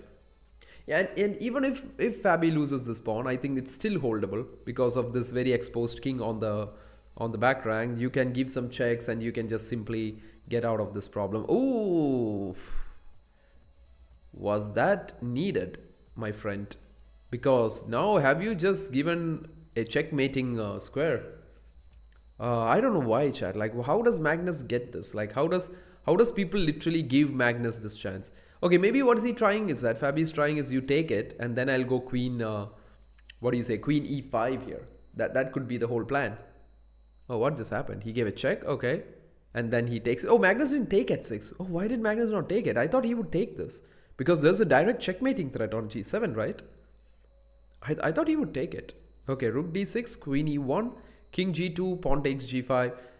Fabi still has got it, but now I feel this king a bit not in place, guys, because after, like, this pawn can be very dangerous, right? This guy can turn dangerous, not in a rook endgame. If it's a rook endgame, it's still holdable. It's very drawish. But I feel Fabiano has made his own king look a bit messy here at the moment. And there is no checks this queen can do. This king looks absolutely fine on g2. He's like, I'm sitting absolutely fine here. Yeah. h6 was really surprising, chat. h6 was really surprising, to be very honest. I did not expect that. Okay, takes, queen e7 goes back, rook d5 by Magnus, supporting this. There is the biggest pressure that he has here, guys, is that they can't take rook takes b4. This is not possible because rook d8 is a back rank mate. You go here, queen h8 is mate, and don't make this mistake of putting this queen takes here because rook d8 loses the queen. So he tries to pin this rook here, and Magnus immediately does the prophylaxis of just going out of this pin. And Fabi is down below 10 seconds, guys. Magnus has got this unbelievable stuff. Like, how does he just convert this? Is literally unbelievable. Pawn goes to b5 here. Queen c1 check, and the checks are not leading him anywhere. You can give one check and you're forced to go back again. He goes back to c7. I don't know, rook 7th rank, maybe the 7th heaven for the rook. Looking at f7. Oh, this is unbelievable how Magnus is doing this. This is just crazy. Yeah, this is crazy, chat. This was a dead draw scenario. Like 5 to 10 moves ago, this was just draw. I thought these guys would repeat and go for the next game. But literally, I don't think Magnus did it. Like, it's like Fabi cracked under immense pressure there. Or I don't know how Magnus made him do that. You know, it's crazy. This diagonal, Fabi would be so mad about this diagonal, right? It's causing him all the problems. Magnus offering a trade here. This check might not work now because you can take it back with the queen. So don't do that. You will be losing. So I think the trade, okay. Rook endgame territory. It's an endgame time now. I think it's f4. F4, lock in this king. Don't let it come out. And then go with the king to c5. f4 has to be played, I think. Yeah, there you go. f4. Takes. And then the king will walk towards the pawn here. And this king is not in time. I don't think the king is reaching. No. You can reach e6, but he reaches e4 here. Yup, he reaches e4. And then king to d4, and you will step on to c5. King d4 maybe here. Really like a logical move to play it. Or would you just cut down the king even more? Or I think, okay, rook c5. Makes a lot of sense again. Yeah, Fabi just gave Magnus. Fabi's like, hey Magnus, you came to my hometown. This is I live in St. Louis. You're in my hometown. I should treat you with something. And he just treated Magnus with a point. So king e4 here, and I think the king will just advance. You can't even what do you say? You can't even test Magnus in these kind of endgames. b6. There you go. He will just he's just made a space for the king. You can give all the checks in the world you want, Fabi, but you can't do it. Like, I think even rook behind the pawn could be a thing, but I think b7 is straightforward, right? b7, the checks, like you can dodge them and get inside. It is a very typical, I think, the Louisiana position, the bridge. We are into the bridge position, Louisiana, whatever you call it. That's where we are. I don't want a debate on that, but anyways, you could call the bridge, and the bridge is being readied up. The bridge is coming up. Rook c1 here, here, and or rather, you don't even have to do that, right? You can go here and then block it with the rook itself. Yeah. You don't have to go inside. You can just go king a6 here, one more check, king a6, and then rook b5 is coming. That's game over. That's it. Resigns. Because if you give a check, I'll go here. And if you give me one more check, guys, I can literally go king b6. You give me a check again. This is the bridge. And my pawn has crossed the bridge. The game is over. That was perfect. That was just unbelievable. But I really don't get why Fabi had played this move. h6 was... Oh, I feel bad for Fabi. Like maybe time pressure, right? Yeah, maybe time pressure, you know. Okay. It's not easy to judge this, guys. Like even if you support this pawn, you might believe that, okay, what if he just keeps pushing it? Right? It's not easy. This is literally not easy. Maybe you can go here. He will start putting pressure like this. But this was what I thought was the reason why the draw could happen, right? Because of the check. And if you go anywhere, like there is play, right? The king was exposed. But unfortunately, h6 was really not the way to go for maybe Fabi. Unfortunate loss for him. Magnus, $9,000 in the last hour or so. That is a lot of money. Yep, $9,000 in the pocket. Okay, let's just see what happened with Hikaru Gukesh, guys. Hikaru and Gukesh are just having fun. They're giving some draws to each other, making sure there is no unwanted fights happening at the end of the day. I think they played an Nimzo. Queen c2 variation of the Nimzo. And yep, I think Gukesh also was pretty well prepared here. They both got the pieces around, traded some pieces, just seeing if there was any interesting movements here. Gukesh was gaining some space. He was putting pressure on Hikaru. To be honest, look at that. I love the light squares that Gukesh and his pieces were just having fun on the light squares. Yeah, so light squares were looking very nice, but then trade, bishop d7, f5, knight takes, rook takes, trade, rook here, and the kings come out. They trade, and that's all that was. Like, they tried playing a bit more. Hikaru just grabbed few of the pawns here, and that is just a rook endgame with an equal position. Right? So that's where we are right now, chat. I think the second game is about to start any moment here. By the time, let's also look at the standings. You can see somebody is running away. Magnus on a final day is a beast. Right now, he's at 20.5. That's crazy amount of points he has reached. He has literally taken the game away. Fabiano is at 14 points here. Hikaru is at 9. Gukesh is at 8. Okay, like there is a fight at the bottom and there is a fight at the top. But Fabiano, if he wants to still make a comeback, I think he does need to beat Magnus here with the white pieces. That is his best chance of making a comeback. And that will be the game. That 9k was just about my uni fee. I totally get it, right? A lot of our uni fees, and even like I think some of the people, like a lot of the people over here, we could like spend like close to a year with that, maybe. I don't know, chat. I'm not saying maybe a year, but at least some months will be passing on with that, isn't it? But unfortunately, Magnus has put that into his shopping cart, and he's ready to go shopping with it. So it's a shopping day, chat. It's a shopping day at St. Louis for Magnus Carlsen.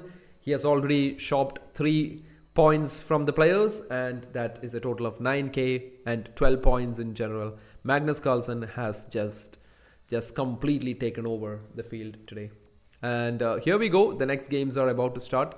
The Magnus game has not started. We'll just see what the Hikaru, what do you say? Like, why do we need a standings bar now? Let's see what an Hikaru Gukesh game has started with. They've started with Sicilian, right? So yeah, it's an accelerated dragon system here. Again, very similar to the Maroc C-bind structures that you're going to go into.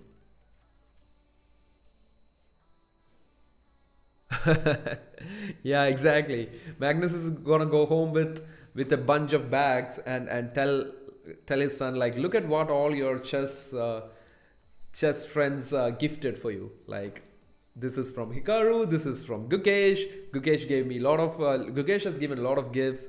This is from Hikaru, this is from Fabi, and his son is gonna be like, thank you so much, right? He'll be like, wow, chess players are so nice. They give me a lot of gifts. So that's literally what is happening right now. But anyways, let's see if there is a matchup here. Okay, guys, just fun, like jokes apart and fun apart. I know we all know that these guys are just the best in the world out there, and yeah. But at the moment, we do have to accept the fact that Magnus Carlsen is the guy who's taking things home. Hey Shivan 6929. I'm trying to remember you guys' names with the like Squid Games right now, right? It's pretty decent, Shivan. Like, yeah, it's pretty good that we can chat a lot about chess. So here we go as we go ahead. So anyways, Magnus looking for more.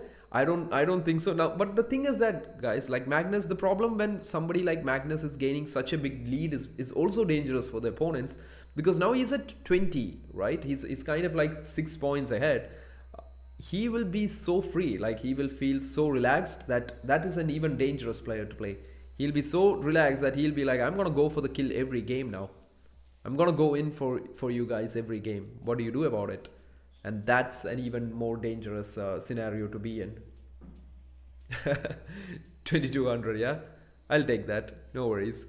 So bishop goes to g3 here.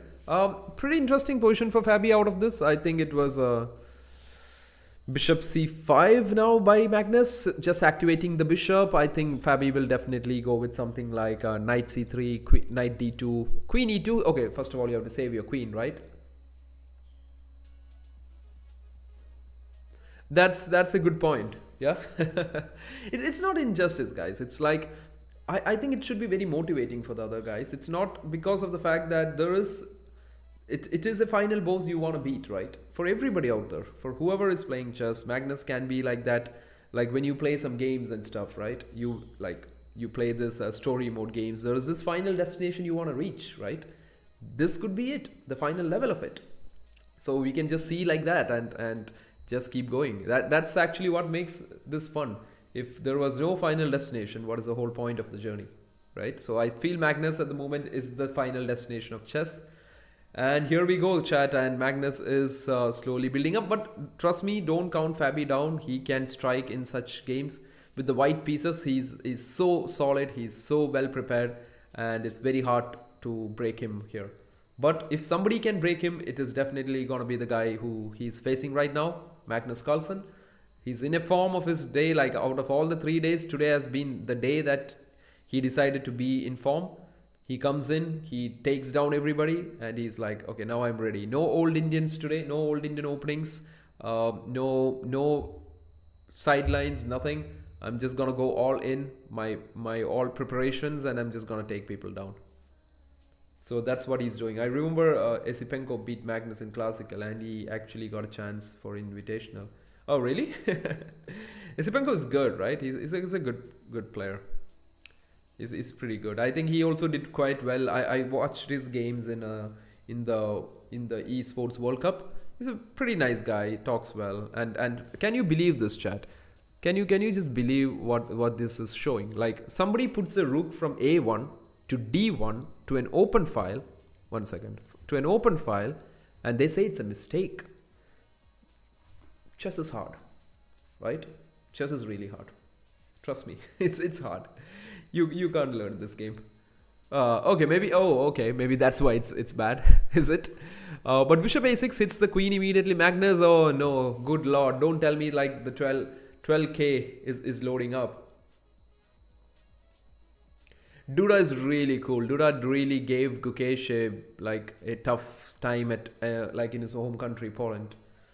Like I wonder how good are the Polish players, you know? Like I would love to know that. There's a chance to know that this December. Maybe I will. If not, I won't. I still don't know. Computer is biased towards Magnus. It could be queen to e7 here. That's interesting. Maybe an a3 here. I don't know, chat. Like when you play a3, there is a4 ideas which could turn b3 weak, and which could literally make c4 weak for the future. there is a lot of things here, right? Tough one to play. Magnus would also be looking at some of these d4 squares and stuff. I wonder where is he going. Wow, I really feel bad for Fabi. He's playing very normal looking moves, and the computer is like, wrong. You make him move, he's like, you're wrong, you're not correct. This is so sad. Polish players are one of the best positional players. Oh really? Oh, I didn't know that. That would be fun, because I love positional chess myself too. That's the one thing I really like. But yeah, but that scared me. But anyways, guys, like coming back, Judith Polgar is Polish? No, she's from Hungary, right?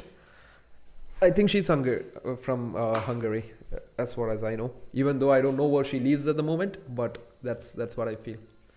And Judith was one of the greatest like attacking players, I guess. She just attacks very strong. Bishop b4 by Magnus, yeah, of course the computer will show that, right? When Magnus makes a move, they will show great moves. And when poor Fabi, puts the rook from a to d1, this computer just showed a mistake. This is a mistake. I can't believe that. But anyways, I'm just joking, guys. Like rook f1, something's going wrong if your rook who was developed to e1 has to go back to f1. That literally tells that something's not going good. Sorry if I missed a subscribe right now. But thank you so much, whoever has just subscribed. Keep doing it, guys. We have 5 subscriptions short from... Okay, what am I saying? Short from 300 today. Maybe we'll hit it. Maybe we'll not. It's fine. But if we hit it, that's great. Rook to f1 here. Now let's see how Magnus continues. Magnus is... Hey, Aaron. How are you? How Abhimanyu played? Yeah, Hungarian GM. Yeah. She's from Hungary. How Abhimanyu played US Championship? Is it open for all, or is he representing US? He is from the US. He's US. I think he was born in US. Yeah. It's just that I think his origin is from India, but there are so many people whose Indian like origin is India, but they were born like his parents were from India, but then yeah, they were born in the US. So ton of people there. So that's the reason. But anyways, guys, again, Magnus Fabi going all in. Magnus is taking some time to think about this position. Maybe he's really actually thinking to convert this and just finish off the tournament. I think if Magnus wins this game, the tournament is over. He's already champion, right? So Magnus trying to win a tournament 1 round ago, like 1 round before it's done. Oh well, I thought he's Indian GM. No. He's actually the US, from the US. So that's what is happening at the moment, guys. Magnus Carlsen trying to win a tournament with 2 games to spare. That's not something new, but that is something very interesting to watch, because we have been treated to some amazing games today. Like as I said, chat, with the first game Magnus played today against Gukesh, it was very clear that the stage was set for him and he was ready for the day. He was ready to just slam everyone who's coming his way. So just not the day for the other guys. Like Magnus just decided to be in his best form today, unfortunately. But at the moment, I don't know what happened, but he is still thinking. That's the only good thing that's happening at the moment for Fabi, which is good news for Fabi actually, right? So just 1 second, chat.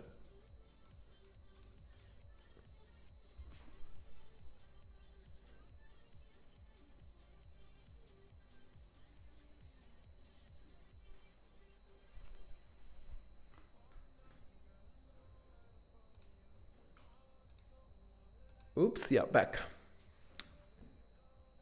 Anyways, as I was saying, guys, like Magnus at his usual self, and he is doing absolutely fine. Rook f1 on the board, but I'm pretty surprised. Magnus is down to 4 minutes. He's really a bit like he's taking his time here. I think he's trying to see what way does he want to take this game, or whether there is some winning ways that he can take this. This is a very crucial game. If Magnus wins this game, he is taking home the Champions Showdown Clutch Chess 2025 here. And that would not be a surprising result for anybody, because the way Magnus has been playing, it's been unbelievable form right now. So things looking good for the world number 1. Still continues to show us why he is literally the best out there. Like there was this wrestler, you know, I don't know if any of you used to watch wrestling. There was this wrestler called Bret the Hitman Hart, and there was the saying, the best there is, the best there was, and the best there ever will be. So that's what Magnus is trying to prove here, that I'm the best there is, I'm the best there was, and I will be the best there ever will be, maybe. Okay, but debatable. Anyways, guys, coming back to this, and after the long thought, Magnus comes up with the best plan in the position, maybe b5. The computers love it. Trying to open these positions up. The structure is gonna go for a toss, but I think Magnus has a good hold on it. Oh, I watched sumo, yeah. Now this is the other one. So yeah, b5 being played here. Let's see what Fabi does, because this knight, guys, like, okay, maybe knight d4 is something he has to do here. He has to hit c6. Fabi has to go for something, and I think what he has to make use of here is the fact that Magnus is so immersed in the positions, he's so enjoying it right now that he's low on time, and that's something Fabi can make use of. Magnus is pretty low on time. That is what can be made use of, and he could literally create some problems using that. So knight d4 seems straightforward. You could give up this pawn, and I don't even know if you can actually take this, because I don't believe, okay, the knight can come back. I think knight d4 makes sense, guys. Like, and the double bishops are really strong. Magnus and his double bishops are really cutting through this side of the board, and Fabiano needs to find a way out of this. Very crucial game. If Fabi wants to stay in contention to winning this event, it is very important to take down Magnus here. But if he can't take down Magnus in this game, it's gonna be tough. And this is the point where I feel Fabi needs to speed up a bit more, so that he can put more pressure on Magnus.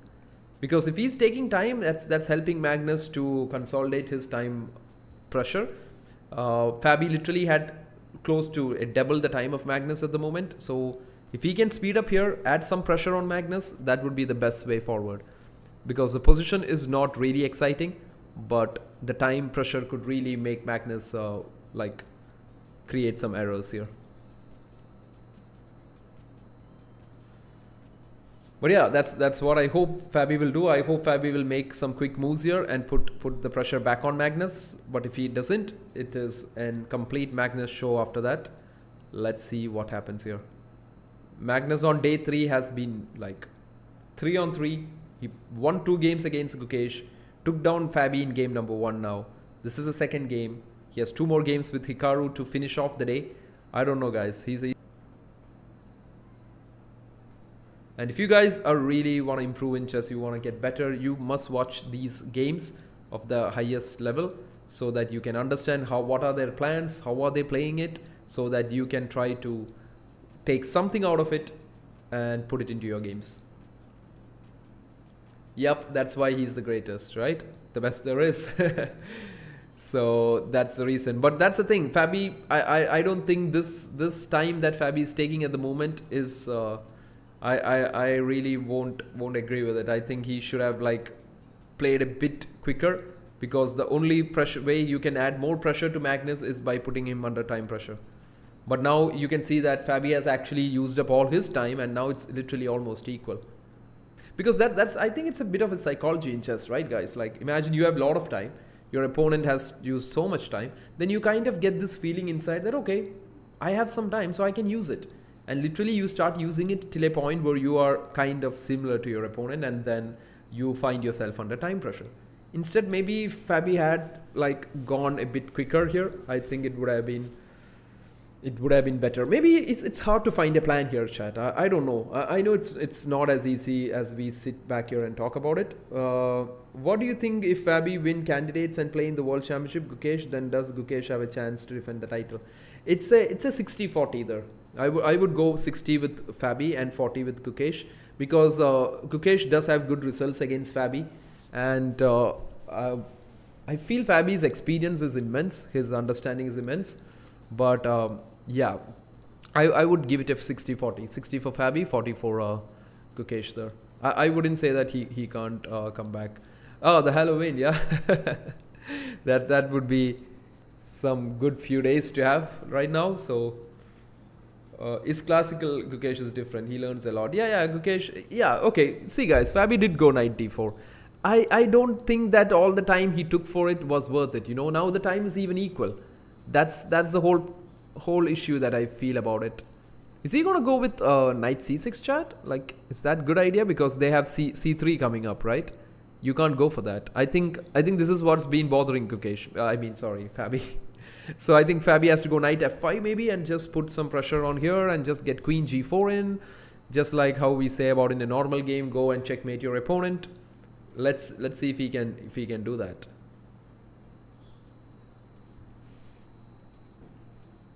So coming back to that question, I would definitely go with 60 to Fabi because it's also not his first world championship match, so he has the experience. He's the guy. If he can make it to that point, then Gukesh will have to bring out his best game to hold on to his title.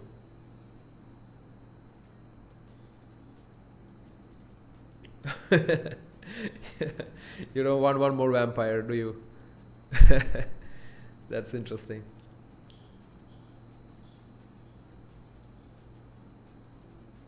But anyways, chat, if you guys are just arriving to the scene, what is happening is the St. Louis Champions showdown. Magnus Carlsen trying to win one more game and take home.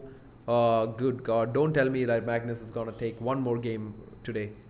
That would be literally all done. That would be this whole tournament done if he wins one more. But he's just played great chess, chat. To be very honest, he's just played amazing chess in this last few days. So here we go with queen e3 right now. A lot of good questions. Anyways, queen e3 being played. I'm just looking forward to seeing what black plays here. What will be your ration for Magnus Gukesh World Championship? Magnus Gukesh, no, I don't know. Since it's something that's not going to happen. Maybe it might happen in the combined World Championship. That's the new format being happening in association with the Norway Chess. In that one, Magnus Gukesh 80, okay, to be more fair to Gukesh, 75-25 maybe. Because Gukesh can give tough fights to people in classical formats for sure. And definitely 75-25 in that case. Hikaru can't shoulder all the responsibility alone of beating Magnus. That's the thing, right? There needs to be someone new that comes in. Magnus himself believes that it should be Alireza. And I think that is actually correct, guys. Like, Alireza would have been a very interesting fit into this tournament, right? It would have been fun to watch him play here. But I wonder, I don't see Alireza playing like in all these events, right? So he's someone I would love to see more of. He's very interesting.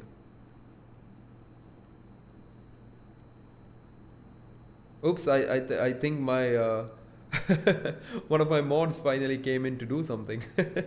Maybe it's by mistake, chat. Forget it. Okay, might be my mistake. I don't know.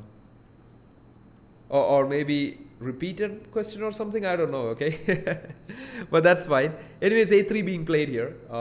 Let's see where this goes.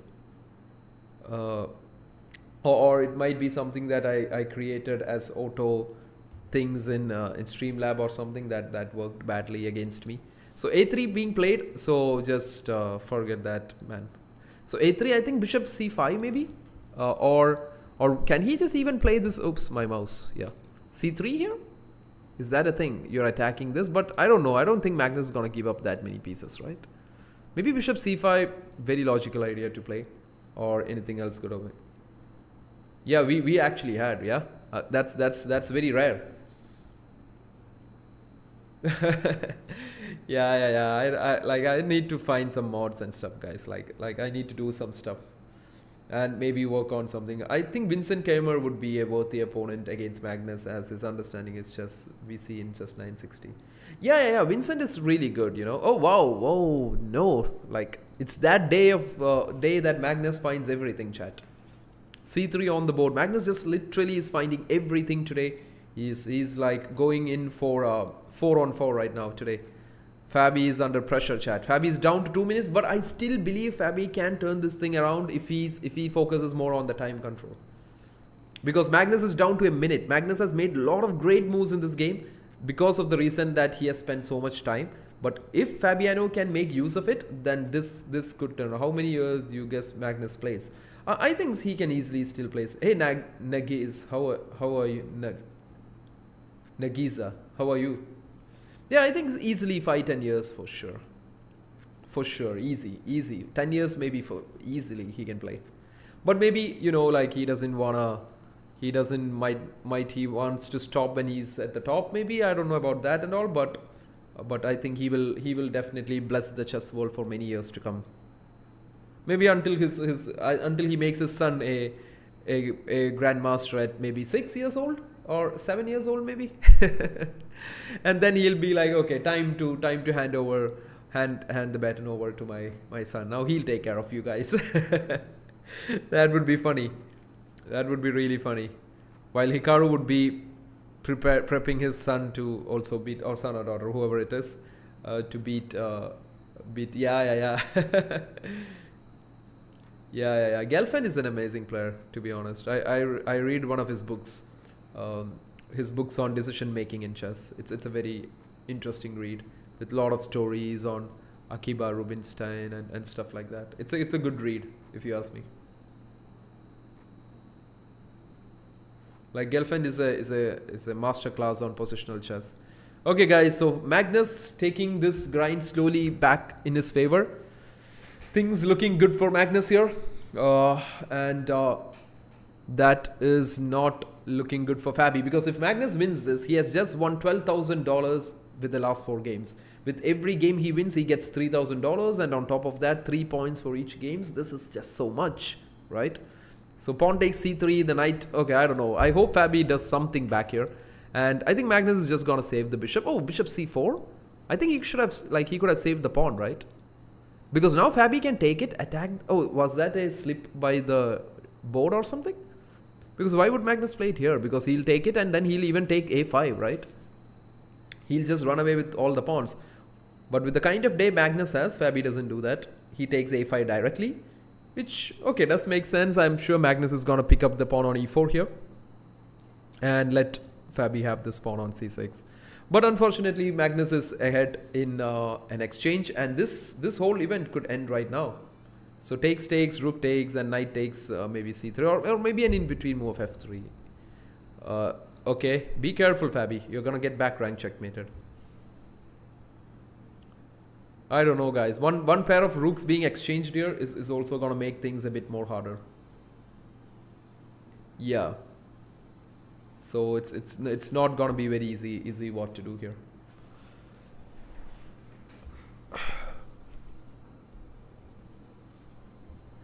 Okay, we are close to 300, 5k 300 at the moment. 4 more subs, which might happen before this tournament ends, or I mean before the next 2 games ends, or maybe after that. It's all good. It's all good, chat. And also, guys, even when I'm traveling, I'm playing events, I will always try to keep you guys posted with the community tab we have. So we will soon start posting stuff there, so that it's easy to interact with you guys there. It would be very, very nice. Like, what about Gukesh versus Hikaru? That will also be a very nice fight. That would be a very, very nice fight. Because that will be more interesting, you know. That will pull a lot of crowd into the event. It will be very interesting to watch it. I think Fabi is going to hold this maybe, you know. Is he? Or can he? Maybe Magnus won't. He will just play g5 here. Or no, g5 gives a lot of good squares. Bishop d5. Magnus is going for it, guys. He will try it. He'll try to force the error from Fabi in time pressure. Fabiano is really low on time. Maybe fortress incoming. Not that easy to create this fortress. Not that easy. Bishop b6 happens. Trust me, it's very hard, right? This pawn is not gonna create something. Of course, like if he can create a fortress, maybe this king will join in somehow.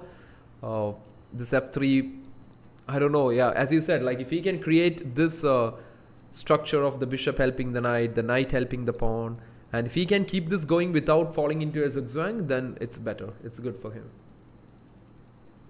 So Both down to the last few seconds, guys. Magnus has 36 seconds. Fabi has 16 seconds. F4, things not looking good. I wonder what is the mistake in it, because it doesn't look like a very common mistake. Maybe rook a2 check, right? If he goes here, I have rook g2. The check was more interesting, I guess. So bishop d5. Magnus just maybe gaining a few seconds on the clock.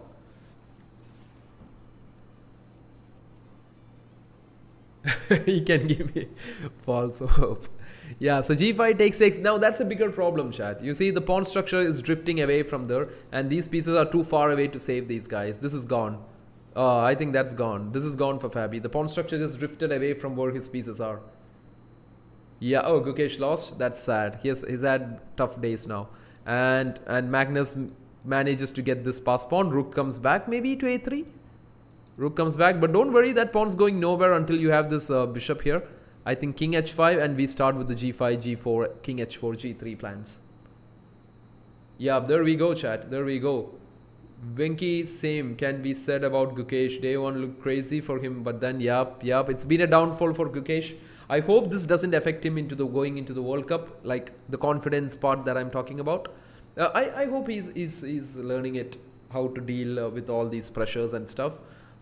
Maybe the World Cup will be much better for him because of the longer time format that's over there. Rook a5 being played. I think rook a2 will be played. This g pawn is pretty strong here. It is tough to crack. I think it's tough to crack here. Rook check. King will go to h4, and I think, chat, this is going home for Magnus. And with this game, he has literally won this whole event with a round to spare. What a final day! When they were giving 3 points for win, Magnus has just literally won 4 games in a row right now. If he wins this one, which I believe, I bet everything on Magnus at the moment. You can bet your Ferrari on him. You can bet your house on him. You can bet everything on him, because if he doesn't convert this, that is unbelievable. And Fabi is also very low on time. Magnus has 30 seconds on the clock. He's just, I think he's just trying to figure out how to convert this. So Magnus Carlsen on his way to winning another game here. King goes to g4, and I think this king will just walk to h3 with the follow-up of the pawns coming forward. Bishop here. Oops, don't miss this one. Don't miss that. Okay, rook a5. Maybe, oh, wait a second. Okay, rook a2 check. I thought Magnus was repeating or something. So just king h3 maybe here. Is that a thing? Oh, rook a3. What would it be? Okay, he goes here. Okay, I wonder how he's gonna stop this, guys. Like king h3, and this is gonna go down, right? 12k, yeah, there you go. Keep counting. Magnus on the shopping day today. Shopping day, chat. $12,000 in just 4 games of chess. That is now how chess should work, right? Like I think this is how we should be, like, getting some, as you win some games even online. So the rook goes to a4, and I think the pawns are just gonna roll down the board here. Yep, g3. I mean, okay. So just making sure this pawn doesn't create any kind of, what do you say? Yeah, there's this tactical trick, right? Maybe some promotion tricks. So rook goes here, the pawn is coming in, then the rook will go all the way down, and literally this is curtains for Fabi. There you go, the pawn's coming. Yep, the pawn's coming. There's no fortress here. Fabi is still trying. He's not ready to give this up, which is great. Yep, there goes the king up. Okay, maybe he's planning what? What is he planning? Like maybe he's planning to, maybe he's planning to sack one piece, right? But Magnus, I thought Magnus will cut off the king on this line. But yeah, this is fine. Knight f4 check, king g4, knight e6. I think g2 happens right now. Can he just play g2? Yeah.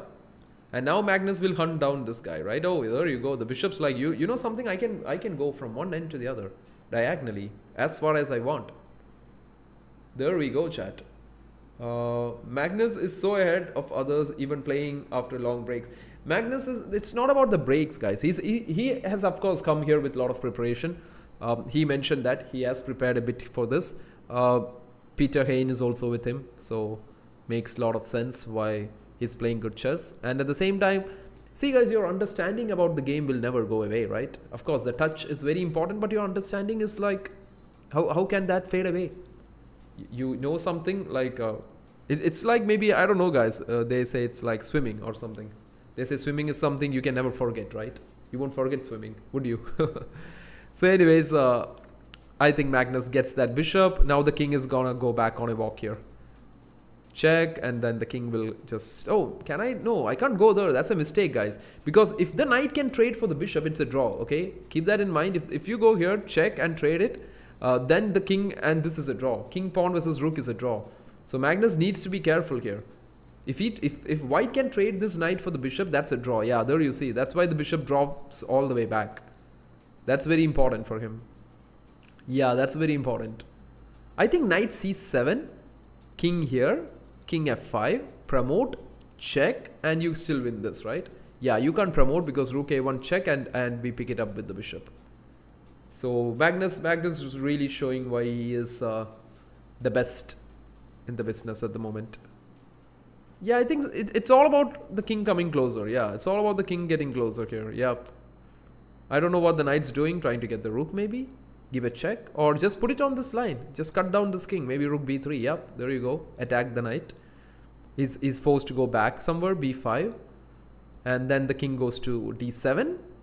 And maybe c8. I don't know. Okay, pin it to win it, as they say. Pin it to win it. The king's coming closer. And as the king comes and grabs the pawn, this game will end there. Yes, it's true, you can't forget, but consistency is important. But it's if he's able to make to it easy. Yeah, that's true. But I think Magnus does, he still works on his chess very well. No stalemate traps left. Nothing. Yeah, there you go, chat. Magnus Carlsen. This is not just 12 points. It also indicates $12,000. Yeah. So he's in. Magnus Carlsen has literally won this event with a round to spare, I guess. That's what I think, chat. Let's see the standings, shall we? Let's see the standings. It's going to be very heartbreaking for all the other players here. Oh, look at that. Magnus is at 23.5 points, while Fabi, who's at second, is literally at 14, close to 10 points behind Magnus. And Hikaru is at 12. The fight is now for the second position. And Gukesh, tough day for him. Maybe he can still make it to third position, maybe. Yeah, third is the best position for him if Magnus gives Hikaru a hell of a beating. But I don't know about that. Magnus would be very happy with 2 draws against Hikaru, because he has all the respect in the world for him too. So just to see what happened to Gukesh in the last game. He lost his game against Hikaru. Just to see what happened. He was white. That is sad.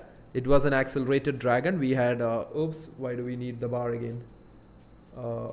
Yep, there you go. So it was an accelerated dragon, Emeroxy kind of setup. h3, bishop trades here. Gukesh was fine, I think, to an extent. Trades f4, king f2, e5, trade, knight e4. Looked nice, right?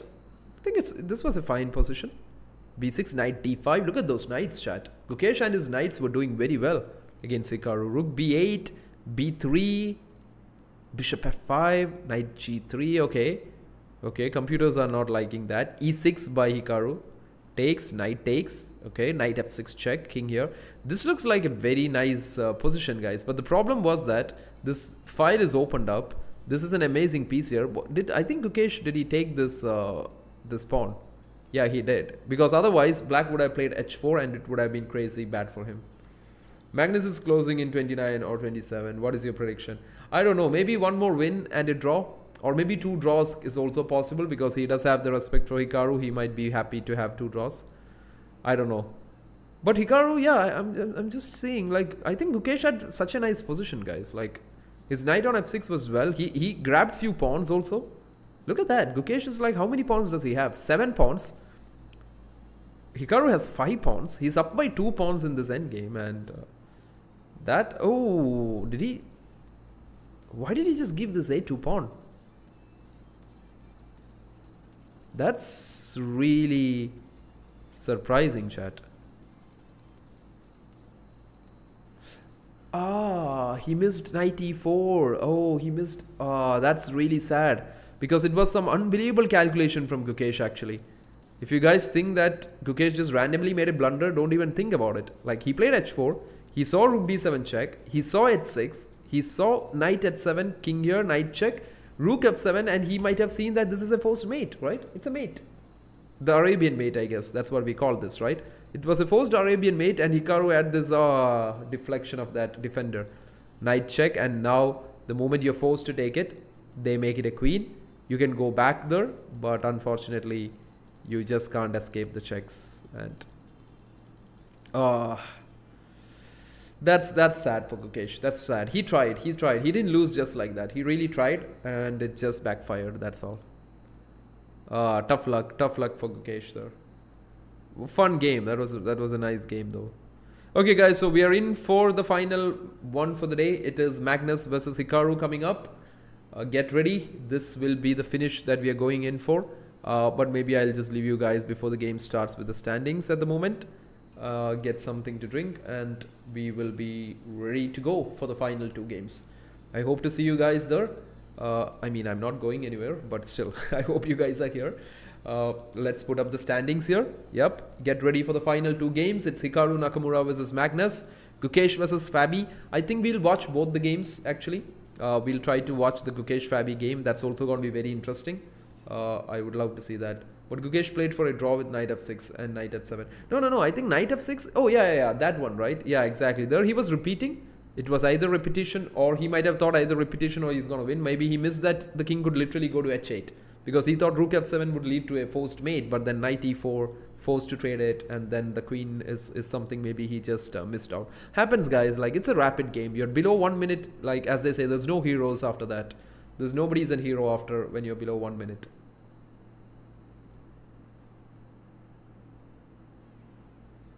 Exactly, right? And Gukesh has had such a tough time, guys. Like, he was leading after day 1, and day 2 and 3, he couldn't win. Look at that. Look, that's such a hard time, isn't it? I hope he finishes high, guys. Like, I hope he gets a win in this final few rounds against Fabi or somebody, and finishes on a high note. That would be very nice, right? But otherwise, he gave it a good fight. Like, it's a rapid. It's not his forte. He's extremely good at classical, but yeah, it's fine. It's absolutely fine. So we will be back in a second. You guys be here right now. Don't go anywhere, chat. We'll be back within no time for the final 2 games of the day.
Now you got me out in the deep. Feeling I'll be wrapped around your neck. When you burn me out like a cigarette. Yeah. Drifting in the city, no sleep.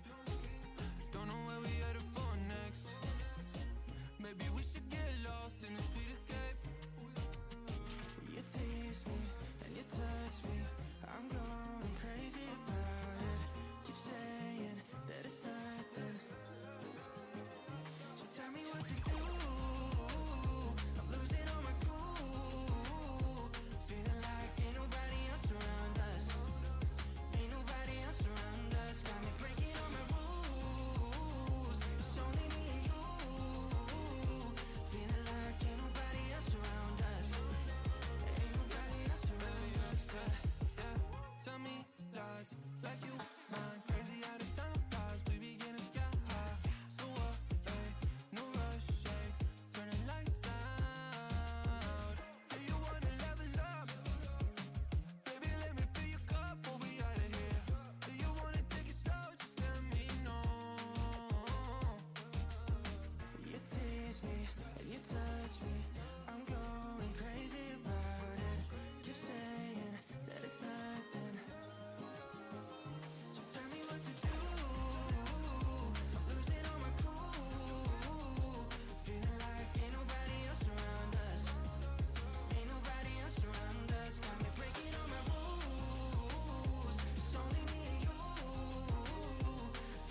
Okay, guys, I think thank you, chat, for letting me know that the game was starting early.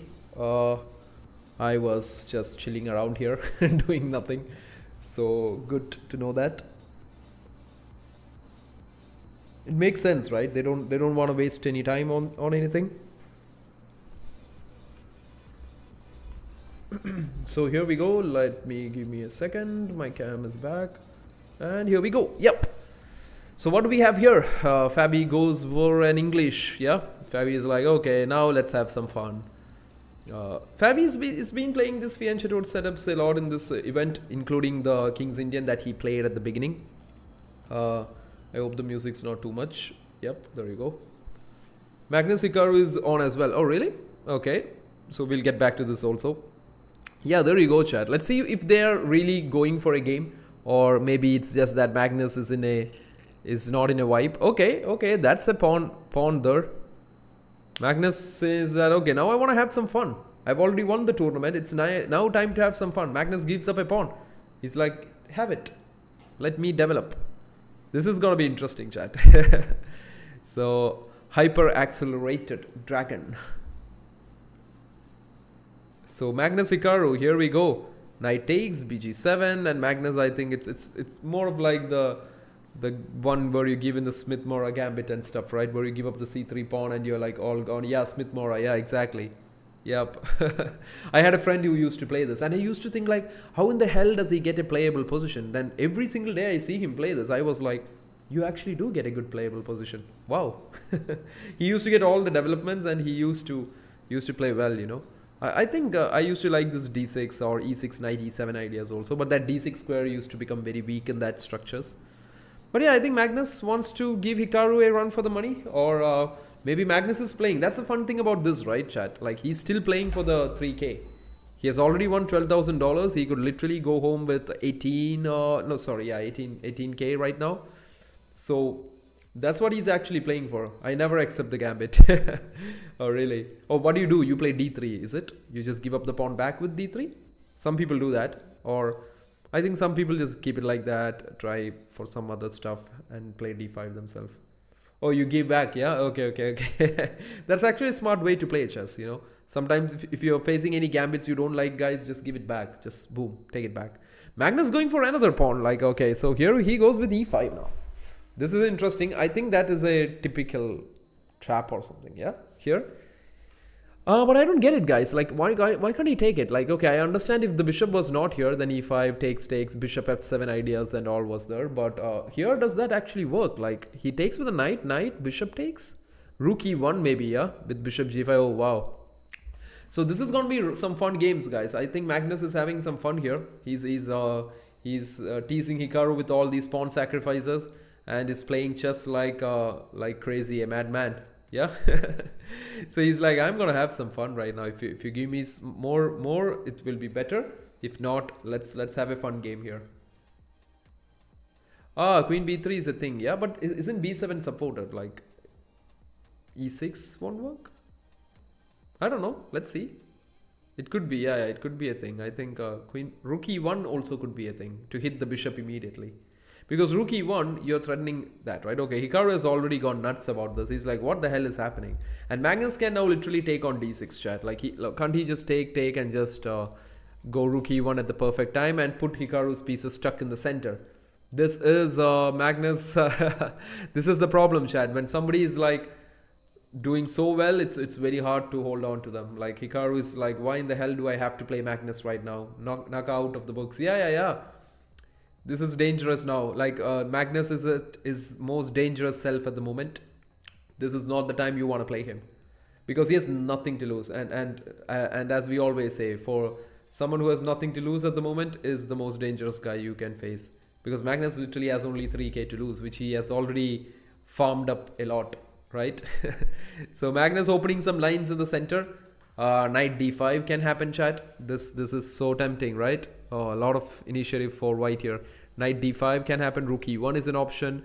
The bishop's so active. Magnus and his pieces are looking super good here. And the funny thing is that Hikaru literally doesn't have anything in return for it. Usually you at least should get a pawn in return for all of this. But Hikaru literally has nothing in return. And that's not looking good for him. If Hikaru at least had a pawn in return for all this initiative Magnus is getting, but then it made sense. But this is hard.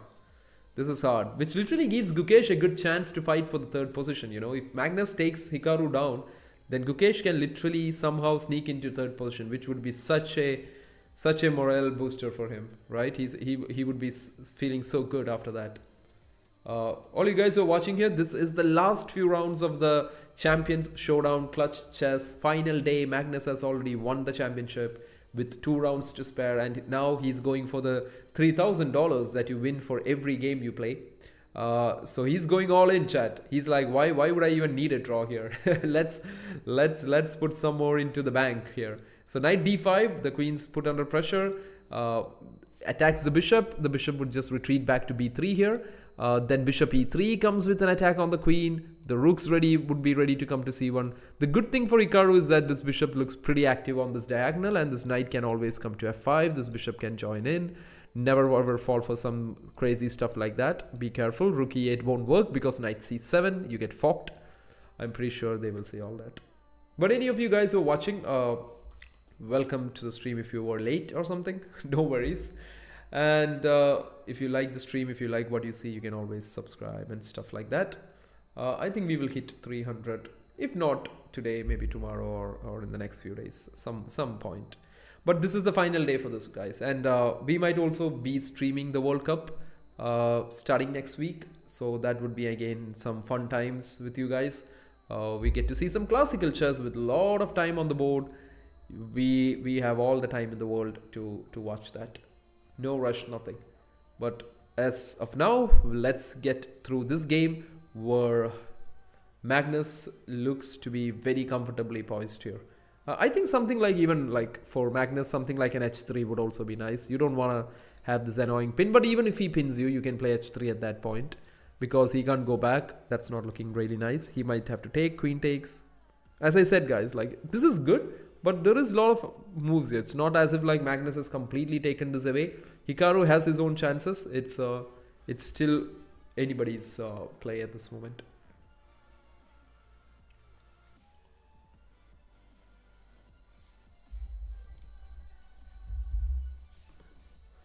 There was something like e5, knight e5, knight e5, bishop e5, queen b3, e6. Yeah, e6 is what I was also thinking about. Rook e1, bishop d7, rook into e5, rook into e5, d into e5 maybe? Right? Rook into e5, d into e5. Okay, maybe, I don't know, there might be some compensation for it, right? I agree. It could be interesting. The dark squares were very weak, so it might work. So anyways, guys, bishop goes back to b3. So I don't know. Hikaru is taking a lot of time here. Hikaru is really taking a lot of time, and that's not looking good for him because that could help Magnus even better.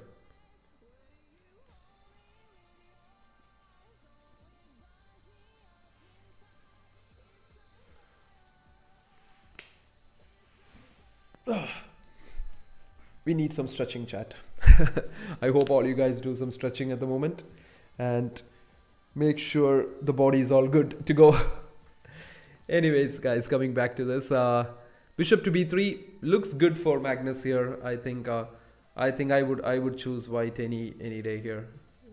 Bishop e3 comes with a tempo, and I don't know. This is not easy.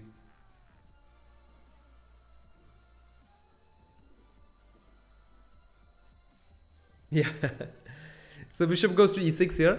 The bishop just develops itself. Absolutely a decent move to play. Just get your bishop out. Bishop e3 would definitely be what Magnus is thinking. Out of all the moves, I think that comes with a free hit on the queen. And you should be careful where you move your queen. For example, you move it in a random place like this, chat. Boom, there you go. Good night for the queen. So that won't happen. So bishop e3 is something you should be bothered about. Not super easy stuff to think, because for example, guys, you're like, okay, what's the big deal? What if I go here? You guys got it, right? Knight f6 check and the queen's gone. So it's not easy. Bishop e3 is a tricky move, you know, especially when you're playing fast chess. You just put it and you are like, okay, where do you put my queen? Like, where the hell does my queen go? The only square is b5. I mean a5, sorry. So just letting you know, I know we won't make, like, nobody's going to make a move like b5 or d6, but still, it's always nice to have your tactics working well. So bishop e3 will definitely be okay. Sorry, my bad. Bishop e3 has actually been played. Queen a5 immediately played by Hikaru. No, nothing else to play. Oh wow, is Magnus really gonna like repeat here? No, right?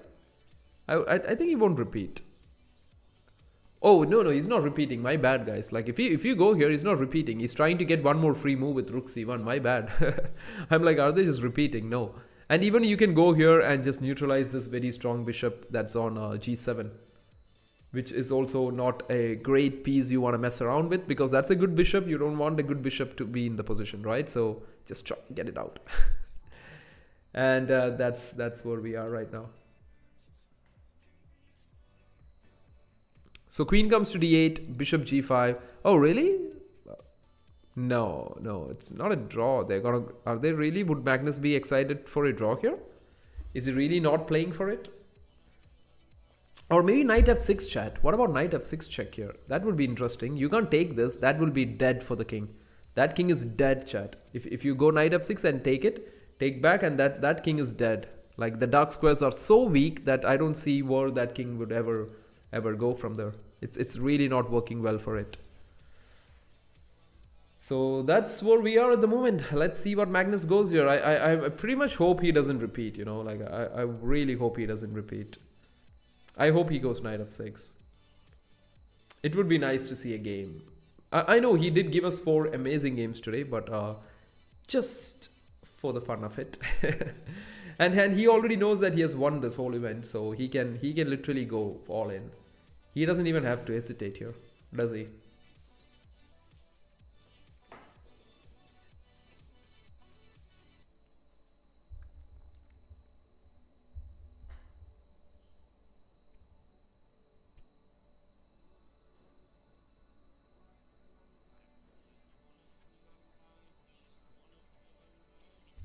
So that's where we are. Magnus is taking a lot of time.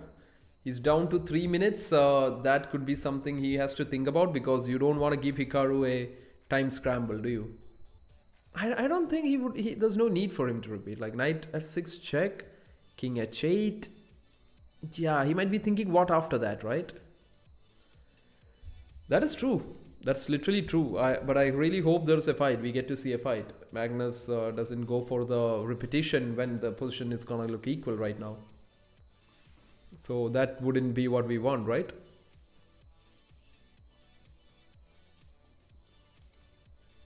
Anyways, guys, so it's white to play. Magnus, of course, going a bit low on time. He's at 3 minutes 15 seconds at the moment. Hikaru at 4:36. Okay, he's like, okay, no, don't worry. There's no draws I'm thinking about. But now it looks a bit annoying, you know, right, guys? Because rook a d8, your queen's also under fire. This is a very dynamic position where all the pieces are flying all over the board. Rook d1 is coming, rook e8 can happen. There is like, the pieces are going all over the board here. So, like, I think both players have to be careful. They should also be careful about some unexpected tactics coming their way. So Hikaru, again, the best chance for Hikaru at this game would be to put Magnus under pressure using the time, right? Time could be the one thing that he can use. But if Magnus has time at the very end, then this is going to get tough for Hikaru here. So do let me know, guys. What do you guys think? This is the perfect moment to predict. What do you guys think? Magnus or Hikaru? Let me know. Just one name, right? Either Magnus or Hikaru. Call it right now. Because this is at the perfect time of the game to play it. Oh, wow. Why is that a brilliant move? Oh, that's true, right? He just sacrificed an exchange here. Wow, that is good, chat. That is some good, strong chess. To be very honest, I told rook d8 because I thought the rook was going there without losing anything. But rook d8 is literally a brilliant move because you're sacrificing the rook directly in front of that bishop. But that's the positional understanding, or the way they understand chess, because takes, and this is serious problems for Magnus, if you guys can see that. So what do you guys think? Is it Magnus or Hikaru here? And if you can feel the intense fight, you can double tap, you can like the stream, you can subscribe, you can do whatever you want and take off that intensity from you. But anyways, as of now, I think Hikaru is giving Magnus the fight. He's like, let's go, let's see where this goes now. So rook d8, that's a very cool looking move. And I think it has to be taken. Like, there's why would somebody not take it, right? Okay, now how would Magnus? There's a very interesting way, chat. Like, he can actually simplify here. Rook c6, there you go. Hit back with the brilliant move. Knight e7, knight takes c6. You have to take this knight takes a5. Can you believe that, guys? Like, within the next few moves, Hikaru is right now. Can he even take this, chat? Is this even a great move here? Can I even sack this and not take the queen and take this, because this comes with a checkmate? I'm attacking the queen, and isn't there a checkmate on d8? Okay, he took that. Okay, maybe we were being a bit too ambitious there, right? By not taking it, you could have, I thought we could have taken rook takes d1 because there was a mating threat and the knight is helping it, and the knight was attacking the queen. I think it's all the same maybe. Okay, this looks like a draw. I think this looks like a draw. He's gonna take b2 here. He's gonna take the pawn on b2, and this looks very much equal. I think they're gonna agree to a draw after that takes. Okay, he doesn't. He goes bishop d7 first. Okay, knight c4, king e1. Okay, there is something here, but no, right? He's just gonna take its opposite color bishops. I think that's just shake hands right now. Shake hands, play the next game. That's what they're gonna do right now. So Magnus finally being stopped, guys. Finally, a $3,000 being rejected for Magnus. Finally, okay, that's the trade they were looking for, and this is simply going to be a draw. Yeah, there you go. There you go. They shake hands. Let's get to the Fabi Gukesh game. Let's see who gets it there.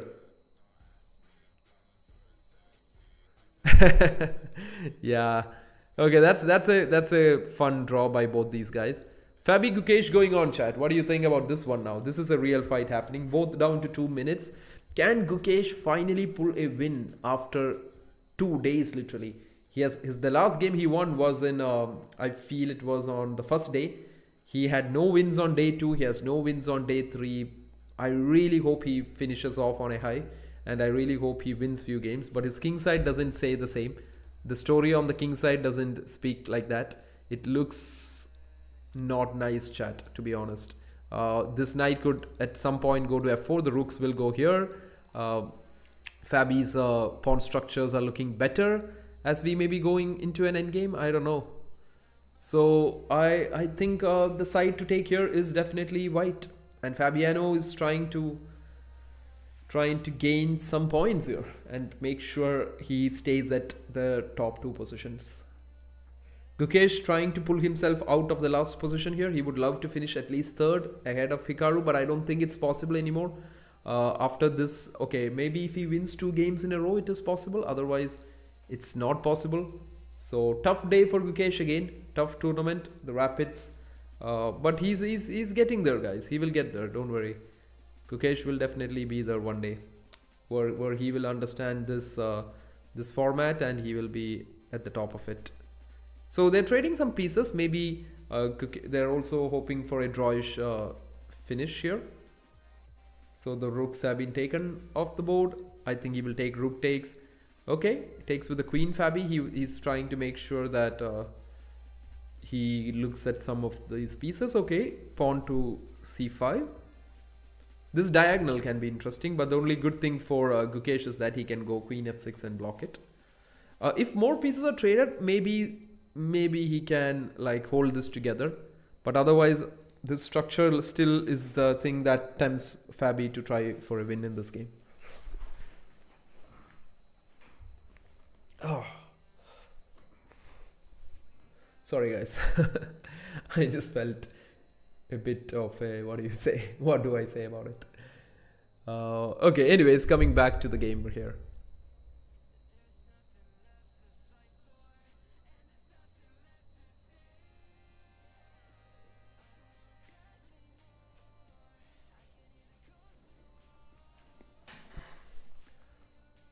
I don't know, both are thinking. I think we will see something happen, something go out of nowhere when the time is going to run low. When maybe Gukesh is going to run down to maybe, what do you say? A minute, both of them. They're close to a minute and 30 seconds for each players. This is not over, guys. This is definitely not over until it's over. Okay? This game's still on. This game is still on. Gukesh might be looking for a perfect c4 break at the moment. Maybe b5, c4. I don't know. He has the majority on the queen side. The check happened. He blocks it with the queen. Fabi, I don't think he would be trading, because if he trades, this majority could be really annoying. This is gonna get really annoying for Fabi. He doesn't trade. Yeah, he absolutely doesn't trade. I think rook d6 is something he might be looking for, activating the rook this way. h4 maybe, h4, h5, trying to keep the side cramped a bit more. These could be the ideas that Fabi is thinking about here. But let's see, guys. Let's see if Fabi can actually make it. So for Gukesh to finish third, he needs to win both games and Naka should lose last. Yeah, I guess so. I guess that is it. I don't know if Nakamura, after this draw, has reached to a point. He gets 1.5 points, right? Maybe he reaches a point where there is no going back. There is no going back, maybe. Like I think maybe Naka is also. I think Hikaru has also got himself.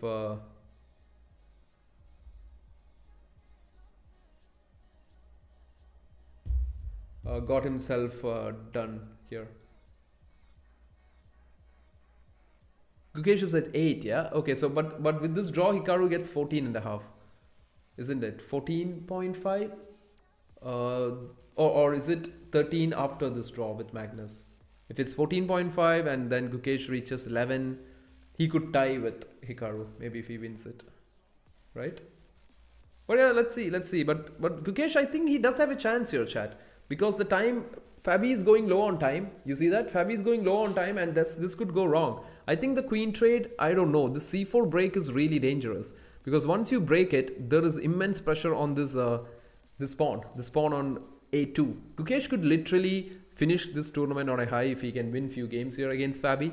That would be really good for him. That would be really good. Oh, after this round, Hikaru is at 13. Yeah, okay. That's nice then. Then if Gukesh wins this, he can literally get to 11. And then one more win, he's there. He's almost there, isn't it? So that would be good for him. If he can close down his gap with Fabiano and Hikaru, that would give him a lot of confidence going into the World Cup. So I'm pretty sure that's what he's aiming for. That's definitely what he, and he is finding some good moves, chat. But the problem is he's down to 14 seconds. Gukesh has 14. Fabi has 30 seconds. This could go either way. I think Fabiano is just going to take that pawn. He's going to take b takes c4. He is hesitating, but yeah, he's going to take it. I see good chances for Gukesh if Fabi also goes down low on time. Yeah, he is going low on time. So good chances for both of them right now. Fabi is like I don't know what is my move here, right? He can take, and I think he gets this pawn. But the problem is, once this pawn is lost, then the b3 passer becomes super dangerous. There comes the mistakes, guys. The time pressure mistakes that can happen up. I think it's pawn takes pawn here. I think it would be pawn takes pawn. Yeah. Rook a7 by Gukesh. That seems fine. The bishop has to go back. And now he takes it. Takes back. And bishop takes b3. Forcing again, trying for a queen trade here. I think Fabi's best chance is maybe to like not trade it by himself and give a tempo with the pawn coming to c3 with an attack. We don't want that happening. Queen d3 played. Can Gukesh actually pull this off, guys? He's actually got this game. But they're very low on time, chat. They're very low on time. That's so hard. Bishop c2 here. Let's see. Rook d4. b3 could be something. Yeah. b3, rook b4, guys. I think that's what's going to happen. Rook b4 here.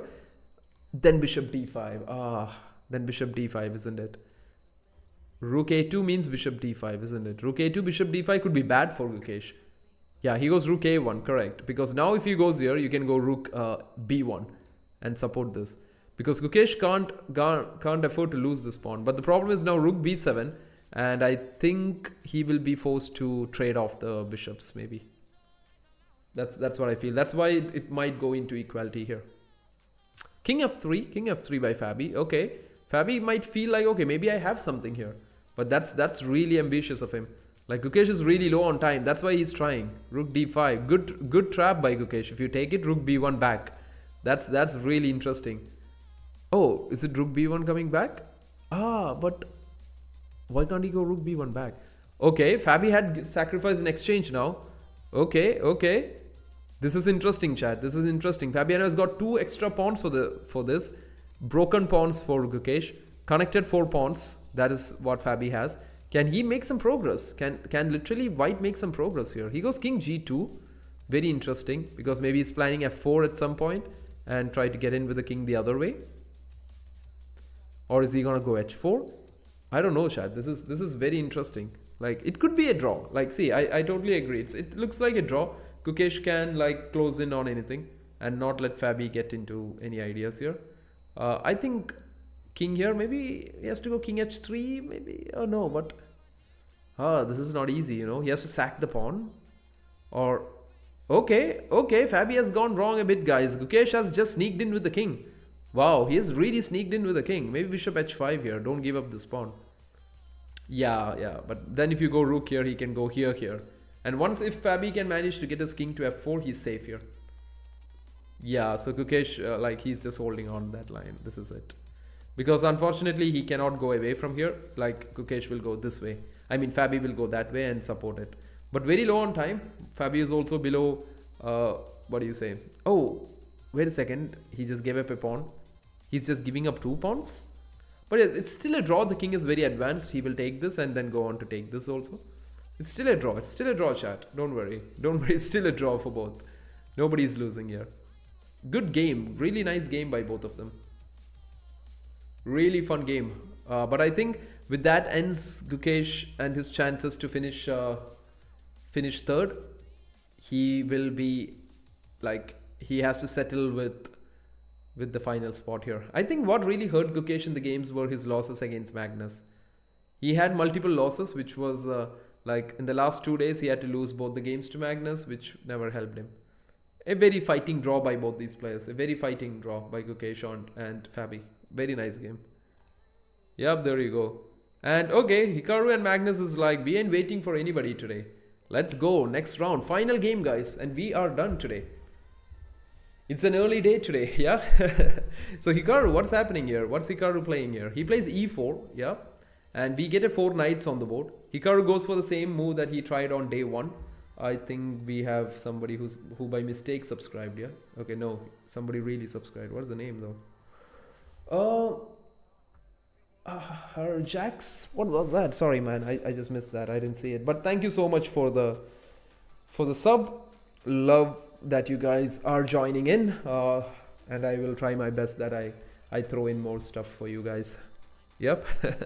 I will try not to go missing every now and then. Maybe I'll try to put some stuff in the community post and everything, and we guys can interact like that. Because for me, in my mind, it's always like I have to put some big videos for you. I have to do some videos and do something. I'm not thinking about the normal communications, you know. That's my problem maybe. But anyways, Hikaru goes for knight d5 variation, d4. Magnus takes it, bb5, bd7, queen e2, bishop g5, and Hikaru trades everything. He had tried the same variation against Gukesh on day 1 or 2. That's what I think. And I don't know if he won it, but yeah, Hikaru actually doesn't prepare much for any tournament, but yes, sticks with whatever he does during his games, improving on them. But the amount of games Hikaru plays, right, it's so much on streams and everywhere that he's so much doing so much in chess, right? He's very much actively doing it. So and he might have already done a ton of preparations in the early times when he was like, recently I heard him saying that he used to play like what do you say, he would be traveling 300 days out of the 365 we have, and he used to play. So at those days, like, just imagine, guys, playing 1 year of chess like that's a dream scenario I'm looking forward to. Maybe we might make it if everything goes well. I would love to like spend maybe at least not a year, maybe, or at least 6 months traveling all over places, playing chess events, showing you guys what's happening. That's the dream. That's the dream. At the moment, the dream is for one, like, it's happening only 1 month and all. But I would love to extend that at a certain point where I feel like we can push for it. So it would be very interesting. Bullet and Blitz shouldn't really account for any prep. Blitz might be a bit helpful. Bullet, I understand. Yeah, I think Hikaru Magnus is walking into another draw here, guys.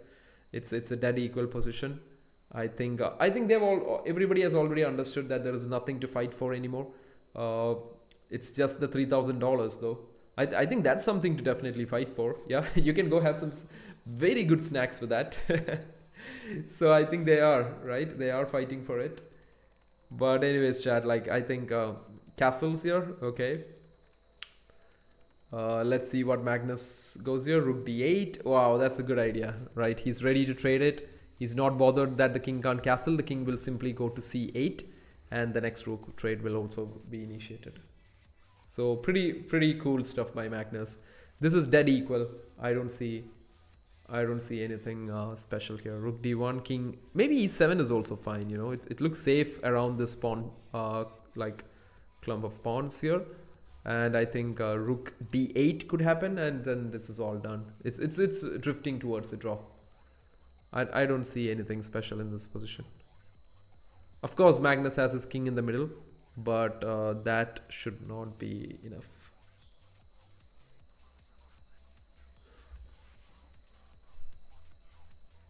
Okay, queen d3 by Hikaru. He's stopping rook d8. It's nice to see that. It's nice to see he's fighting. Maybe actually Hikaru is fighting for the second spot, guys. That's true, right? Hikaru could actually get the second spot if he wins here. Isn't that true? Like, does he get that? Or no, right? Fabi is already at 16. Yeah, Hikaru could maybe tie for it. Hikaru could tie for the second spot. So that's definitely a thing he might be looking forward to, you know. So queen d3, maybe he thinks, okay, maybe I win, we tie for second. That is a good finish for me. And Fabi, I think he just needs a draw to secure second. Fabi was in good touch. He's the only one who took Magnus down 2-0 yesterday. And he's the only one who has really put pressure on Magnus. So great finish for him. If he goes second is fine. So b6 by Magnus. I think Hikaru can still try this, yeah? Can still try maybe some checks on a3 here. Maybe get rid of your back rank with h4 or h3 and just keep adding a bit of pressure, more and more pressure onto your opponent.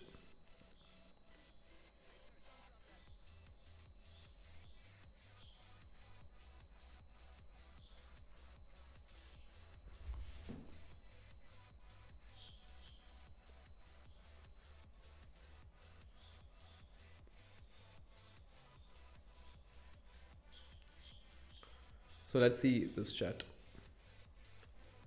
So Hikaru is thinking, he's down to 7 minutes. Okay, he goes h4. That's good. That's good. Somebody hears us at least. Because if you can actually push this pawn all the way here, right, guys? Like it could be a what do you say? It could be a very annoying pawn over there. You get what I'm saying, right, chat? So that could be something they wouldn't want to do here.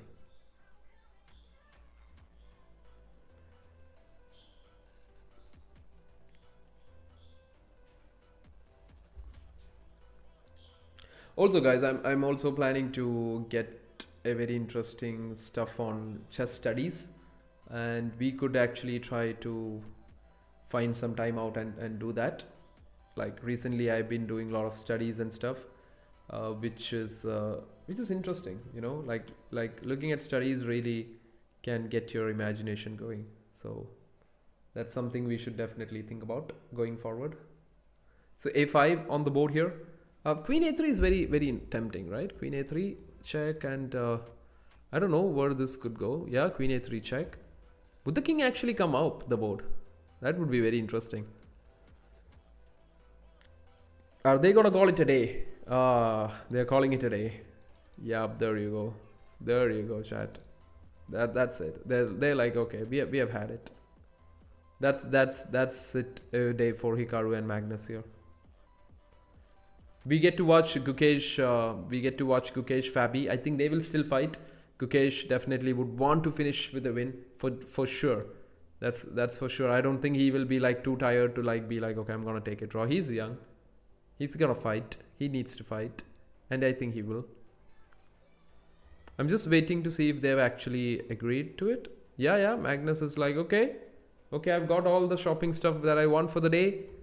I've got like $120K also along with that, like on top of the bonus. So he should be happily winding this up now. He's like, time to relax. Time to relax for the world number one. There you go. 14 points is what he scored today. Let's go there. So 2 draws with Hikaru. Fabi versus Gukesh. The final game of the day, chat. And we are done with the Clutch Chess Champions Showdown. We are done with it. 3 days of incredible chess games by these guys, the best out there. Rapid formats, so don't judge anybody with the results. But anyways, Fabi playing pretty interesting here. Let's see which was the opening here. Gukesh went for 1d4 here again. Knight f6, knight f3, g3. And yeah, Fabi plays this b5 variation. I'm very used to this myself too. I have tried this in few of my own games. I used to like playing this a lot. A4, takes, bishop g5. I think for white, these squares are looking pretty interesting here. But for black, he's gained some space with the b4 pawn being here.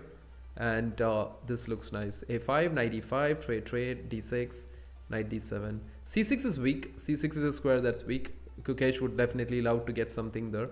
Rook here maybe. And it's good. I think both players have their fair amount of chances here.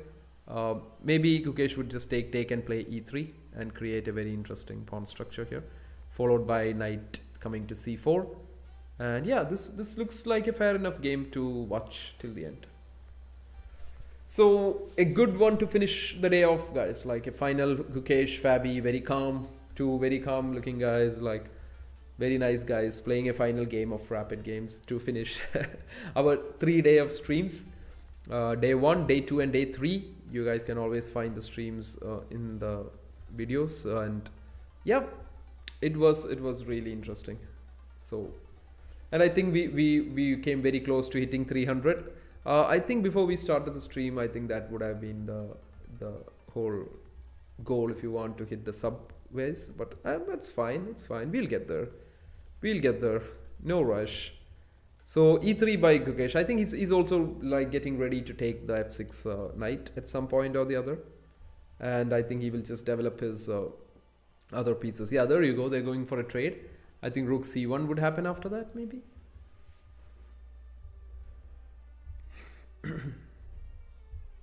Almost everyone beat Magnus except Gukesh. Yeah, Hikaru had 1 game win, right? Yeah, Hikaru had a game win against Magnus, and Fabi had 2 games of win. Yeah, Gukesh, there will be some, like, you know, right? He's just getting there, isn't it? He's only getting there, especially in the rapid formats, right? It's because it's not classical. He is definitely good with classical. We know that. We have seen that before. So this is a format where he's improving himself. He's getting better. So he'll get there, chat. No worries. He will soon be there. He has got the time to get there. He's already at the top. So like, you need to give the guy some time maybe. And I think Gukesh does perform well in the classical events, like what we have just seen in the, I think in the European club that just concluded, he was doing pretty well. He had some very nice wins against Erigazi and also Fedoseev. I don't know if he won the game against Fedoseev or was it a draw. He had a very nice, okay, no, that was not him, right? I think it's Erigazi who played Gelfand. But yeah, others lost. That's true. Magnus might have gained a bit of points here and there too, isn't it? Oh, we reached 99, 299. That's interesting. So whoever subbed right now, thank you so much for the sub, guys. I really appreciate it. Like, it's really interesting. I don't know. I wonder when will that day come when we will hit maybe 100,000 subs or like 1 million subs. For that you have to keep doing stuff, right? If you show up in like few months, every few months, that's never happening, is it? I know that, guys. I really know it myself. I will try to be consistent. I will try to put in more videos out there. And last round, Fedoseev. Oh, really? Okay, so I think Gukesh had some nice games there. I think he's gaining ratings. He's back into like the top 10 in the world and stuff. So I think he had a very bad Grand Swiss. It's better we don't talk about that. He had a very tough time. I had seen the games. I felt bad. Like, I felt bad for the guy, but it's nice. He's trying. He's trying, right? He had lost some games, but yeah, he'll get back. So Fabi takes it. Fabi, like, if you really look at this, guys, this position is not as easy as you feel it is, because this rook is not able to take on c1 because knight takes a4 is a threat. So now you're forced to take it with one of the, what do you say, knights. And I don't know, this might look very harmless, but give it to somebody with good experience playing this, and they will make you feel the pressure. So not a very easy position to think that it's over.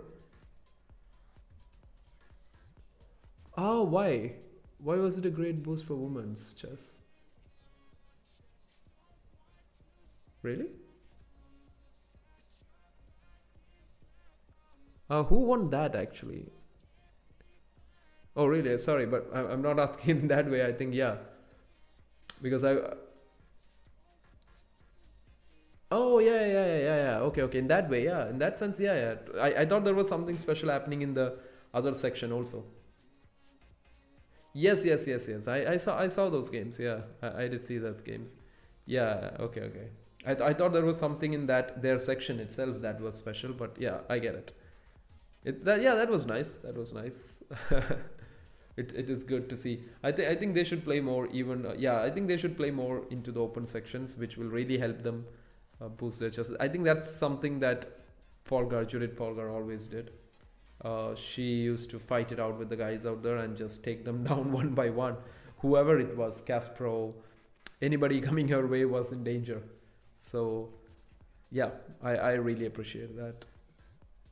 Okay, so e5 by Gukesh here. He says, okay, time to open the position up a bit.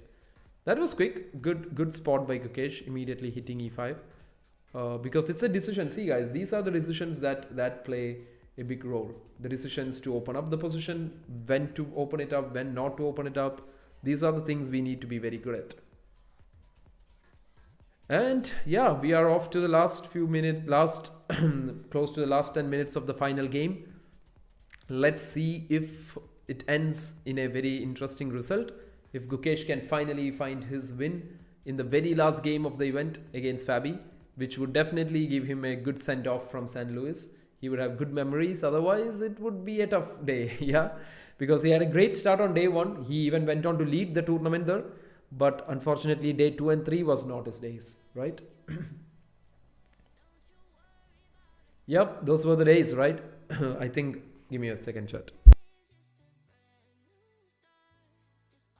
Yeah, I think those were the days. Like Polgar was a super strong contender. Like that just a very strong player. I might still have a paper. Oh really? Wow, that's great. I was not even thinking about chess during those times, so it's not even there, I guess. So yeah, I get it. It was no chess that time. But anyways guys, so Gukesh goes for e5. Fabi is really burning some time, so he takes it. I think d takes e5 would again be an immediate response by Gukesh. Would Fabi go for queen d5? No, he goes knight d5 check. I mean, sorry, not a check. I thought he would maybe go queen d5 and then put knight here, some pressure and stuff. No, he doesn't want that. He says, I'll go knight d5. The thing is that this rook is also a bit stuck to the pawn. That's what Fabi is really annoyed about. Maybe he can't bring this out because the knight is looking at it. But at the same time, Gukesh has already given up his own a4 pawn. He's like, you guys want it, you can take it. And he comes in with the knight to c5. Good square for his knight. Also looking to help out the pawn on a4.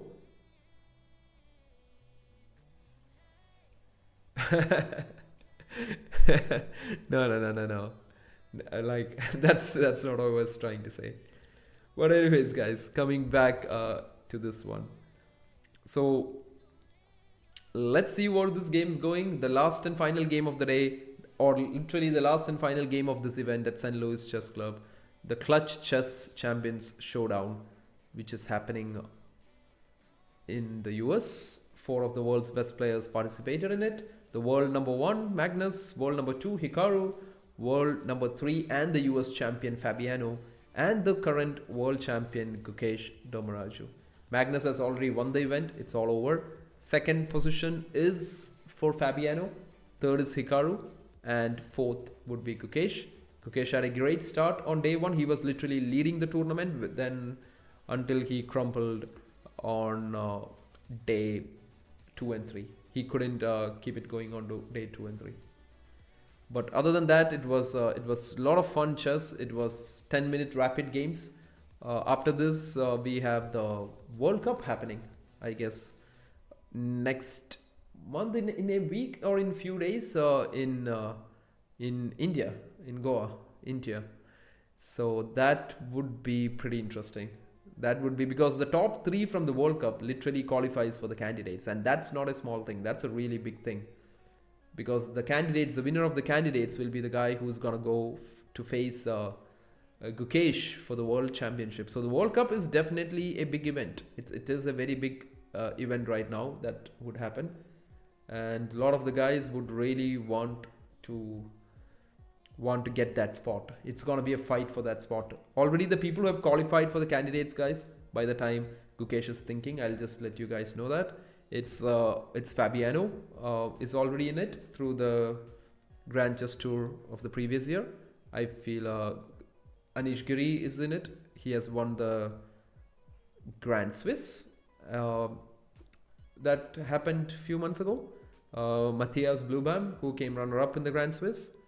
And we also have, I think we also had one more. Oh, I think Pragnananda will also be qualifying for it because he's leading the Grand Chess Tour at the moment. So it's a mistake what computers thinks by Gukesh. The reason is, of course, okay, like Fabi's gonna pick this pawn up. Fabi would be very happy to finish off on a win himself, because today has not been a great day for him too. He would be very happy. Almost every time zone works except Aussie. Yeah, yeah, they're just too far ahead. Yeah. But a beautiful place, like I would love to visit there anytime soon, or the like in New Zealand. So back-to-back mistakes being shown for Gukesh. Like, you can't really complain, chat. How can you complain a guy trying to get his knight to d6 to be a bad move? Unfortunately, the computers think so. So I think he'll just come back with it. I think knight d6 is definitely something he's thinking. But I think after the queen moves, there's always this undermining option of f6. Fabi just goes back with the knight.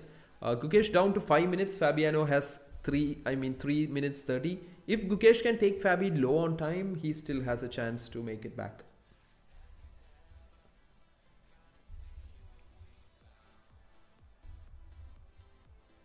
Queen g4. Wow, Gukesh is really going for it. He's like, I want to try to even like attack maybe. I think in this kind of scenarios, maybe an h4, h5 is good, you know. Like using the rook pawn is a good idea here. Just go h4, h5.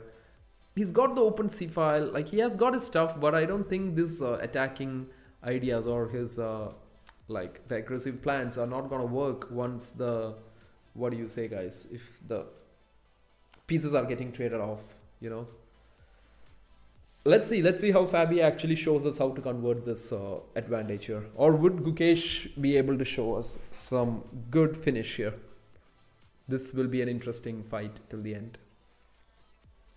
Final game, so we can spare some time to watch this.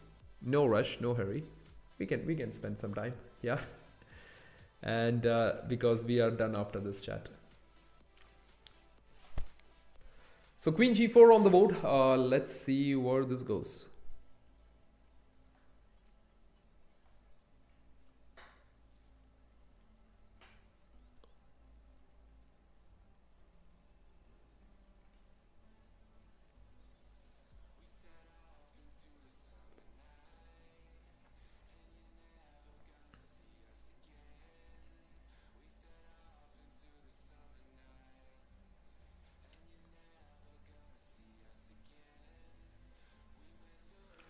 Okay, Fabi goes knight d7. He's down to 2 minutes. He's below 1 minute. This is Gukesh's best chance. If Fabi is low on time, that's where he can go wrong. Let's see what Gukesh goes for here. I think knight d6 is an option, right? If you go knight d6 here, he takes knight takes e5. You can still play queen e4, attack this, and you're attacking the queen. So he can't get crazy by going for this pawn on e5. That's not a good idea. I think knight d6 is definitely a chance here to play. Always good to have a knight here. Gukesh has a lot of good squares to put his pieces here. Right? Even though the computer likes Fabi, I think practically this game is not over. There is all the chances in the world that Gukesh could still play something out of it. So knight d6, attacking the queen. Maybe queen e4 could be a plan here. Let's see, chat. Let's see where this goes. Queen to f8. Okay. Makes sense. Is there actually knight e6 here? Can I actually just sacrifice my knight here? Because if you take me, I have queen e6 and I win back my piece on d5 or d7. But the problem is knight e6 guys, they might actually not take your pawn, knight. Literally, rather than that, they will take e5. You take f8, they take g4. So that's the issue here. So maybe Gukesh would also be thinking, can I just make this stronger? But f4, you can't play that. It just literally is weakening your king so badly that immediately you lose your queen. Just imagine playing f4 and like, wow, we just blundered a queen, right? Knight e3 and your queen's history. So be careful before you push your pawns, chat. You don't want to drop a queen just like that, yeah? Knight e6 is very tempting, but of course he would have seen that knight e5 is happening. So he moves queen e4. Yep, he moves queen e4. True. I don't know if knight f5 is something he's even thinking about, because it doesn't give anything, right? It's not letting you get anything out of the position here. But of course, like knight c6 is something you can go in and look at the knights. They're just literally controlling everything. And Fabi is doing the correct thing. He's like, I don't want to improve my rook. I'll use my rook here and I will create this to be a passed pawn that my rook can be helping.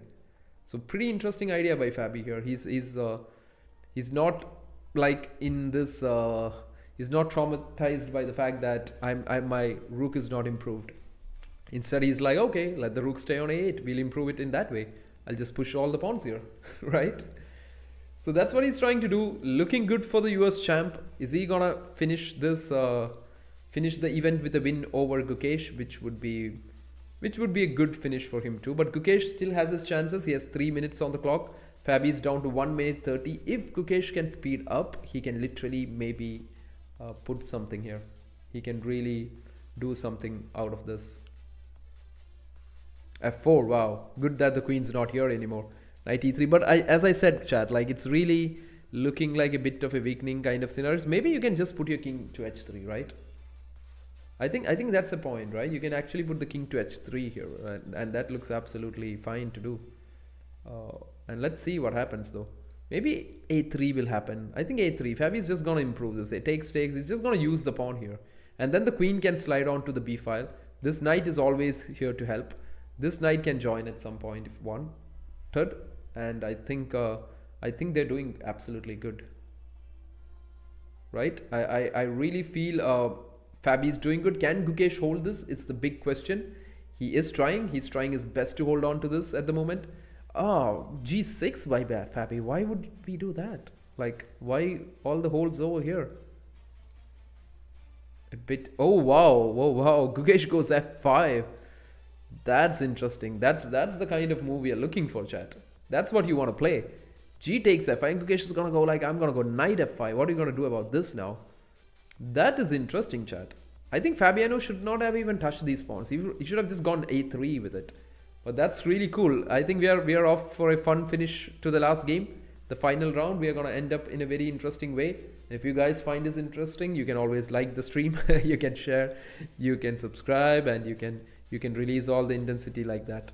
So a3 being played. This is what Fabi could have done earlier also. I don't know why g6 was needed. Why was there a need for exposing this side? Fabi's down to 30 seconds, guys. So a mistake could happen, and this could go wrong either way. Trust me, guys, this is not over.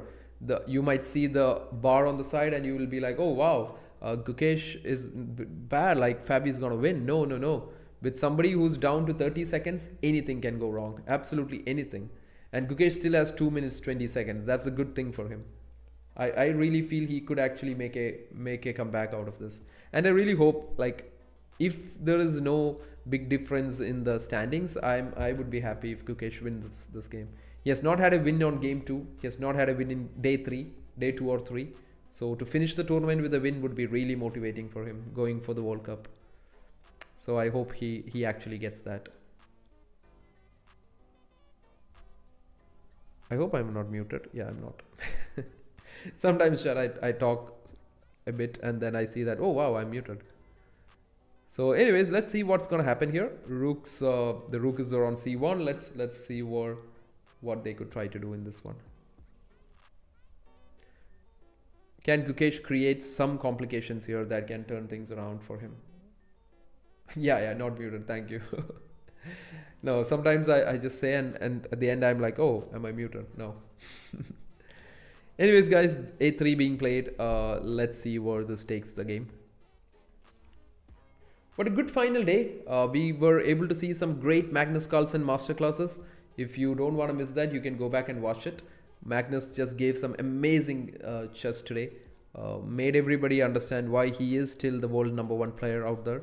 And yeah, he bet Gukesh 2-0. He defeated Fabi 2-0. And he had 2 draws with Hikaru. And he's like, okay, that's good. That's a good day, isn't it? Okay, so this is an issue here. Gukesh should have played a bit quicker when Fabi was very low on time. Now you can see that Gukesh has really burned a lot of his own time, that he's down to 30 seconds now. Now things are like anybody's game at the moment. So instead, if he had pushed a bit more, I think it would have been great. Fabi would have been under a lot of pressure if Gukesh had time. But I think he got this. Okay, I don't know why he's thinking so much now. He's below the time now of Fabi. I wonder, guys. I wonder what is really bothering him. He's down to 16 seconds, 15. There you go. Is he gonna flag himself? is he really gonna flag himself? He's really thinking. Okay, he goes rook here. Fabi goes immediately a2. Okay, Fabi is giving him the... Oh, knight f7 by Gukesh. That is such a move. Now we understand why he was thinking, right? Now we understand that, chat. Oh, and Gukesh has found a way to equalize. Wow, that is really cool. But can Fabi find the move? He's down to 30 seconds. I think if he takes, e6 is lost for him. He can't take. e6 is lost. So he has to play this in-between move maybe of knight b6 to first attack him. But then the double check, maybe? King h8? I don't know. Fabi has to find the move here. Oh, this is tough. This is tough, chat. Gukesh really spent time to find that interesting knight f7 sack. That was really cool. That was really, really cool. Fabi's down to 4 seconds. 3. He makes a queen. Wow. Wow, he makes another queen. So rook a1 is going to happen. At least that's easy to play. Rook a1, rook a1. Or is Gukesh going to play something else? No, rook a1, rook a1. That's played. Okay. Fabi has an extra rook here. But what is happening here? Isn't there a perpetual here? Or is he going to take this? Okay, he takes that. Okay, some checks maybe. Yeah. You can't go here because queen h6 is coming. Okay. I think he should just save it. I think Fabi is just going to save it. Yeah. Gukesh really gave him a scare at the end, you know. That was a real scare. Or is Gukesh really thinking of the win here? Is there a winning idea, chat? But I don't think so. Can you really walk up the board like that? This queen could join in, right? If you walk up the board, the queen would join in and you lost. You're surely checkmated. Yeah, he has to take the draw. Oh, Fabi just saved himself out of nothing. Lucky for Fabi here. He's super lucky to have that perpetual. If not, it would have been just bad for him. Great finish for the day. Yeah. It's a nice draw. Yeah, true. It's a very nice draw. It's a nice draw with which this whole thing ends. Unfortunately for Gukesh, he really tried his best but couldn't find that win on day 2 and 3. He ends at the bottom of the table, but that's absolutely fine. He gave a good show on day 1. He was leading the event on day 1, but day 2 and 3 was not his days. So things didn't go his way. But that's absolutely fine, chat. That happens to even the best in the world. Magnus Carlsen goes on to win the tournament. If you guys want to see the final standings, here we go. You can see that Magnus has won it by a big margin. He has scored 25.5 points in total. And that is some crazy amount of points that he scored. And the second position, Fabi is at only 16.5. Hikaru at 14. Gukesh at 10. He reached the double digit. And that is good for him. So a great finish to the event.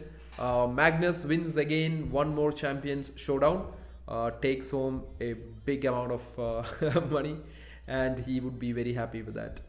So that is good, guys. And with that, this ends. I really hope I might catch you guys up for the World Cup, for the FIDE World Cup happening this coming week. If so, that would be great. It's classical matches. We have got all the time in the world to analyze a game. We can watch so many different games. There is so much fun stuff happening. So we will try to do that. I hope I can make it. And it would be really cool to catch you guys up. It was really fun coming back after some time, catching back with you guys. And I hope you also had a lot of fun the past few days. And it's great to have all of you.